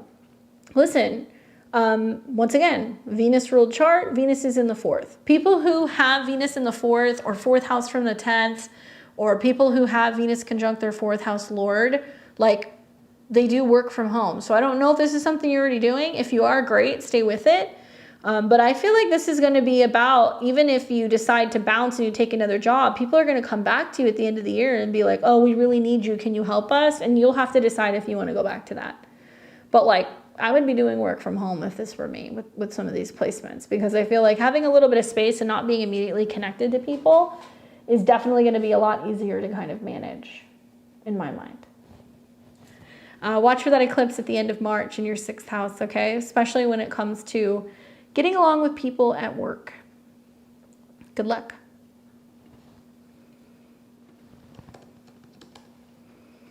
We've got Rebecca, 428, yep. She is a Cancer rising, Sun in Taurus, Moon in Scorpio. Ooh, you were born on that full moon in Scorpio. She says, am I on the right healing and spiritual path? Am I making my guides happy? I like that. I like that South Node Mars kind of chipping in. Like, what do they think? All right, so paths, you're welcome, Sarah, are really going to be connected to your North Node. Okay, let's put the current transits up here. There we go. So your North Node's in Capricorn, right along the descendant. So relationships with other people, ruled by Saturn. It's like, how am I best serving other people in relationships, clients, friends, so on and so forth. And your chart ruler is the moon. And you currently have Jupiter in opposition to your moon. So it looks like you're trying to really expand, get out of your comfort zone, make changes, especially out in the world with your faith and your philosophy. I mean, you know, an interesting time. Venus is right on your North Node. This is about being like, am I in alignment with where I'm supposed to be going? Well, Venus sitting on your North Node could literally be somebody saying to you, like, yes, you're doing what you're supposed to be doing. You're doing all of the hard work in relationships and partnerships. You're showing up and being of service to other people, and you're helping others. And it's so interesting to have like that North Node Neptune, where you're like here to learn more about spirituality and Neptune and all of these like weird kind of like, I guess like esoteric or like metaphysical things. And then you have the South Node Mars in the 12th house. So you're able to do this in a very practical, healing, helpful type of way in this lifetime. I say yes. I feel like with Venus on your North Node right now and Saturn is the ruler, you know, you've had to make some sacrifices for sure, but you're doing your damnedest to try to show up and help other people. And also a lot of this is about learning when to ask for help, and whether that's getting feedback like in a reading or, you know, telling a partner or a mentor or a teacher or a friend, like, hey, I need help. That's a huge piece of the puzzle right now too, with Mars and Venus kind of coming deeper into conjunction with Pluto. I really feel like you're at a crossroads too. You know, recently the North and the South node have been squaring the nodes. So there's a lot of like, where am I going? What am I doing? I'm kind of feeling like you're at an in-between limbo phase before you get to your nodal return. And that North node is about serving and helping people. But right now it's in the 10th. So it's saying, how are you helping others by helping yourself? How are you helping others by showing up, being responsible, you know, taking initiative, starting new projects, starting new programs, starting new jobs? And I think Jupiter on your sun has you feeling extra optimistic about some of these new things that are coming. And it's helping you stay, you know, kind of like in your faith practice. So Jupiter square Jupiter, you know, keep praying, keep thinking about your spiritual beliefs, even when you feel like giving up. Jupiter square Jupiter and Jupiter square Saturn. So many new things are emerging for you in terms of your professional life this spring that I feel like really it's about showing other people how to do it, showing other people how to do the healing work yourself. It might be about embracing a path as a healer. A lot of times that happens when the North Node and Chiron meet in the 10th house and it's right on top of your Mercury. So are you offering counseling? Are you helping people who are sick? Do you have some kind of like spiritual practice? Or are you doing some kind of work with people who like need like rehabilitation? Has anything like that come up for you? Because that might be something that you're thinking about now. Or sharing your story of personal, you know, healing with other people, inspiring other people with that. But now you really kind of put yourself out there, out in the open, you know, the next couple months, and you're like really showing other people how to take better care of themselves. And you're having to be a leader in order to do those things. Does that make sense? Difficult stuff. Chiron conjunct Mercury, you know, oh, you're a therapist. Okay, cool. I love it. Then you're doing it. If your North Node is conjunct Neptune on the descendant, you're a therapist, you're doing it. The key here is, okay, and this is where you can get stuck on a personal level, not on a professional level. Mercury at the top part of your chart is in Aries, which is really great. It's like very direct and do it yourself and encouraging. It's like a self-starter. Mercury squares the North and the South node. And so a lot of what you're teaching other people is not just how to talk about their problems, but how to proactively work through them, how to heal them, how to take charge, how to take responsibility. Right? It's a lot of like, okay, life got you down. What are you going to do about it? And not letting people wallow in the sense of being like, oh, I need your help. It's like you're giving people the tools to learn how to not identify as a victim. Does that make sense? And if you're teaching, you know, with Saturn being in your 9th, that's great. I think that that's a wonderful use of the Saturn transit. I also feel like, you know, ultimately at the end of the day, you're a really good teacher. Jupiter in your first house. So you can teach other people how to be more in tune with themselves. You can teach other, you know, practicing, you know, therapists how to be able to kind of better manage people. Because I feel like in the healing profession, it's a horrible business model, but like we want to get people to the point where they're not reliant on us, right? If we're constantly having therapy appointments or, you know, appointments when it comes to, you know, physical therapy or astrology readings, whatever, they keep coming back, that's great for business. But ultimately there's something wrong if they're not developing the necessary tools to guide themselves or to heal themselves. So I think for you right now, this is a time that's like about teaching accountability and like encouraging others to learn how to be able to start solving some of these issues themselves. And for you, it's an important lesson in relationships because you have Pluto conjunct Juno right now, and Pluto's coming close to Saturn. So you're going to learn that you're not here to counsel your partners. You're not here to be their therapist. You are here to be their partner. And that also means you're not here to counsel your friends. Saturn at a 6th and the 7th. They have to deal with their problems. They have to deal with their work problems. They have to deal with their relationship problems. Of having a fine line between friendship or relationship and your work. Okay, so you're nobody else's therapist. That's what you do at work. You don't want that to carry into your relationships. So I think you're learning when to say to some people like, hey, like, I'm off the clock. You know, like I'll send you a referral. that kind of stuff is going to come up a lot. And you'll see that as Pluto gets closer and closer to your Saturn. I always like kind of laugh and tell people, like, I would never ask my friend for a haircut or to change my oil or to like do my taxes. So why would I like want to give my services for free, right? It's kind of like the same thing. So you may feel like you're having to have better boundaries with certain people in your life, and it can be hard if you're a teacher, because you'll have like that natural sense of wanting to teach them how to fix things or how to show them how to become aware of patterns. But it's going to be a lesson for you to say, nope, I'm not going to be their teacher. I'm their partner. I'm their friend. I am not their teacher. So you'll be working through that as well. But I think you're on the path, my dude. Watch that eclipse on your Mercury. It's a really powerful time for being vulnerable and talking to other people about some of your lessons in healing.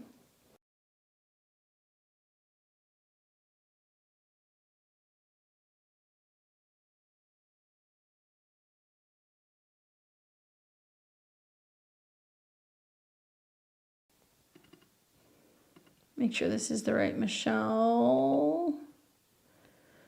August 7th. You're welcome, Rebecca. Michelle is August 7th, 87 in Pittsburgh. She's got a new moon in Aquarius. She says, can you tell me about the new moon and the transits of Pluto, Neptune, and Saturn? Okay, well, let's look at it under the lens of this new moon. So you've got a new moon in Aquarius. It's in your 12th house. So you're feeling kind of reflective. You might resonate a little bit more with that Pisces rising horoscope. So there's a lot of taking a step back, getting quiet, thinking about things, deciding what you're working on spiritually and what you're going to let go of. Very interesting with all this Leo, my dude. This is like what you're letting go in relationships, what you're willing to release, what you don't know, where you need more kind of connection to faith, where you need more self-reflection, your dreams, you know, that kind of stuff is like huge. A lot of truths may be coming out about the futures of relationships. Wow, that new moon opposes your Mars, squares Jupiter. So it's a lot of talking about how you can get out of the past and repeating the same, you know, cycles over and over with health, over and over with relationships. And it's trying to kind of uproot all of this. Okay, so I know you didn't really ask about it, but like pretty highly aspected new moon you have. You're going to find that when this period of April, May shows up, it's like you are majorly changing something about your home base, your family. You're finally kind of like doing away with the past. You're letting it all go. Maybe it's work from home. Maybe it's some kind of like, you know, new place that you're living. Maybe it's a big change with your family, but this is lighting your chart up a lot. All right, so in aspect with Pluto, I mean, you know, Pluto's still in your 12th house. So it's not really doing much. It's nowhere really near your ascendant yet. You are going to see Pluto oppose your Mercury this year. So that's going to be bringing up, you know, changes in regards to the home front, where you're, you know, unsure or afraid of changing your habits or rearranging stuff at home. I would say with Pluto in the 12th house, start with making changes to your nighttime routine. Start with making changes to your bedroom. Pluto in opposition to Mercury is letting go of any habits, mental habits, you know, personal habits. Try to get into a routine at night where you're like learning to kind of get everything organized for the next day. The 6th house is more like physical day-to-day routines, and then the 12th house is spiritual. So this is like where we have to kind of get everything organized, you know, emotionally or spiritually behind the scenes, so that way we can have better health routines and habits. So I really feel like I'd go and learn about Pluto in opposition to Mercury. It can manifest as like some like money stuff coming up, or some, you know, fears of changes with, you know, work, or even fearful of like death in the afterlife, because Mercury is your whole sign 8th house ruler. So I'm wondering, like, you know, are you afraid of the next lifetime? Are you becoming interested in near-death experiences? Are you learning more about spirituality and the cosmos and, you know, like the world around us, and like a lot of like metaphysical stuff can be coming up for you? Maybe you're going to learn that physical health and changes are a manifestation of the emotional and the spiritual. So you're getting into healing and like frequencies and sound. And you're learning how to overcome some fears in the process. Neptune and Saturn, I mean, you know, you're going to see them come closer and closer. Next year, they will align. They're going to go in and out of Aries in 2025 and 2026. So it's kind of weird to be a Saturn ruled chart, and then you're dealing with Saturn, you know, which is about limitation and restriction and like showing up and being responsible. And then Neptune is like, pff, you just let it all go. And this is intercepted. So I don't know if you are aware of what interceptions mean, but this is when a house swallows up a sign. So it means it's like a blind spot. So you'll hear for Aquarius risings like, oh, this is money related, but not so much for you. It's more about your physical body, changes that you don't see coming to your physical body, to how you relate to yourself. And when you have interceptions in the first, it means things you're not aware of about yourself. Pisces, where you disassociate, separate, hide, or there can be like fears or phobias. And then you've got interceptions in your your seventh house of other people in Virgo. Maybe it's coming up showing you like where there are some doubts about yourself or some challenges coming up with vulnerability or self-esteem, which is inhibiting you from feeling like you can come close to other people, right, in relationships. And so maybe there's a sense of learning more about yourself, and, you know, maybe where you have some tendencies to kind of isolate, or where you hold yourself to a really high standard or expectation, and you're recognizing it's okay to kind of let some of that stuff go, that nobody's perfect, even though I know you strive for perfection with all that sixth house. And you're recognizing that it's time to kind of open up to, you know, maybe something different in relationships and partnerships. Pisces and Virgo is always challenging because Virgo represents like the physical day in, day out routine, and also health and physicality.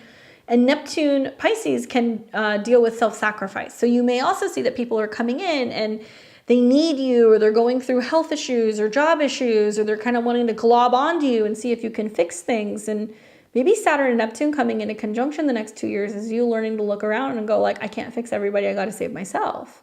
And it's not worth constantly putting myself on back burner, you know, and not filling my own cup, and starting to realize where you have maybe not been showing up for yourself and not doing enough for yourself, and that there's more of a need to consciously take time and give yourself some space from other people, so that way you can heal and also, like, you know, feel like you're regenerating in a way. You're really going to learn to love and appreciate your alone time, which you kind of already do having a whole sign 12th house moon, but you're going to see that it's necessary for, you know, clearing your auric body, for meditation, for rest and recuperation. And you're going to be much more cautious with who you're coming into contact with if you feel like they're bringing up unhealthy situations or communications or patterns or habits around you. And you're going to be less likely to want to be self-sacrificial and jump in and fix other people or fix their problems. So in that case, the Saturn-Neptune conjunction, just watch. You're going to see when you have the eclipse in the fall. There will be an eclipse in September in between Saturn and Neptune in opposition to the 7th house square Jupiter. And that's going to be your first kind of test to be like, someone is going through something. Do I just let them move in with me? Do I go to them? Do I take care of them? What do I do? And you're going to have to learn to be like, nope, me first. You know, it's me first. I don't just jump into something and save somebody. You'll start seeing it come up during the Mercury retrograde. So pay attention to August. That's when you're going to start to see that change. And then the eclipse is really going to kind of bring it front and center for you, right? And then Saturn and Neptune coming in conjunction with your North Node, and you're having your North Node return, like North Node in the first, it's about you. You put your oxygen mask on first. It's about who you are independently, what you do on your own. Everything else comes second to that. People, relationships, job, all that stuff. You're here to learn more about you, your health, your fitness, and also with all these planets in Leo, it's like, what are you creating? What are you making the time to nurture? You must be an animal lover. Are you a cat person with all those planets in Leo in your 6th house? Do you feel like you really care about, you know, nurturing your creative projects? Do you feel like you're a perfectionist? Do you work in beauty or health or fitness? Are you some kind of like, you know, beauty groomer or something? Because you have the ability to kind of go and offer a service to people that people really want. And that's great. but there can be too much of losing yourself and servicing other people. So you're really going to start to kind of have better boundaries with, I think, your own personal time. Hopefully that makes sense. What do you do for work? Are you a hairdresser? Do you work with kids? Do you rescue animals? Like, what do you do with those placements? Are you an actor or an actress? 6th house Leo can sometimes be those things. That's why I ask. I did not hear from Holly. Is there anybody else that I missed? I know there were some people that popped in here late. I apologize, but we did call last call. But I'll be back here next week. You guys can catch me next week. I'll be here. I'm here every Friday, mostly every Friday. 5 p.m. Pacific, 8 p.m. Eastern. Oh, there she is. Self-made. Okay, so working on it. Plus getting a cat this year. There's the cat. So I like that. A cat would be good for you. I think a cat will teach you that it's okay to kind of go your own way. You don't always have to impress people, you know? It'll be good for all that, Leo. Hopefully this was helpful for you guys. Thank you for spending your Friday night with me. And also if it was your birthday, happy birthday. Thanks for hanging out with me. I appreciate it. Do consider giving me a thumbs up, like this stream before we head off. And thank you guys for those of you guys who hung out, you watched, you gave your input. You can come back, leave comments on these readings. I'd love to hear from you guys. And Holly, if you're watching this, I will give you your refund because I didn't get your information. Otherwise, catch me back here on Sunday. We're going to do astro weather. We're going to talk all about Mars and Venus going into Aquarius. And we have so many Pluto conjunctions. It's still the new moon. Go and do your manifesting. I'll catch you guys back here on Sunday. Enjoy the rest of your weekend. Take care.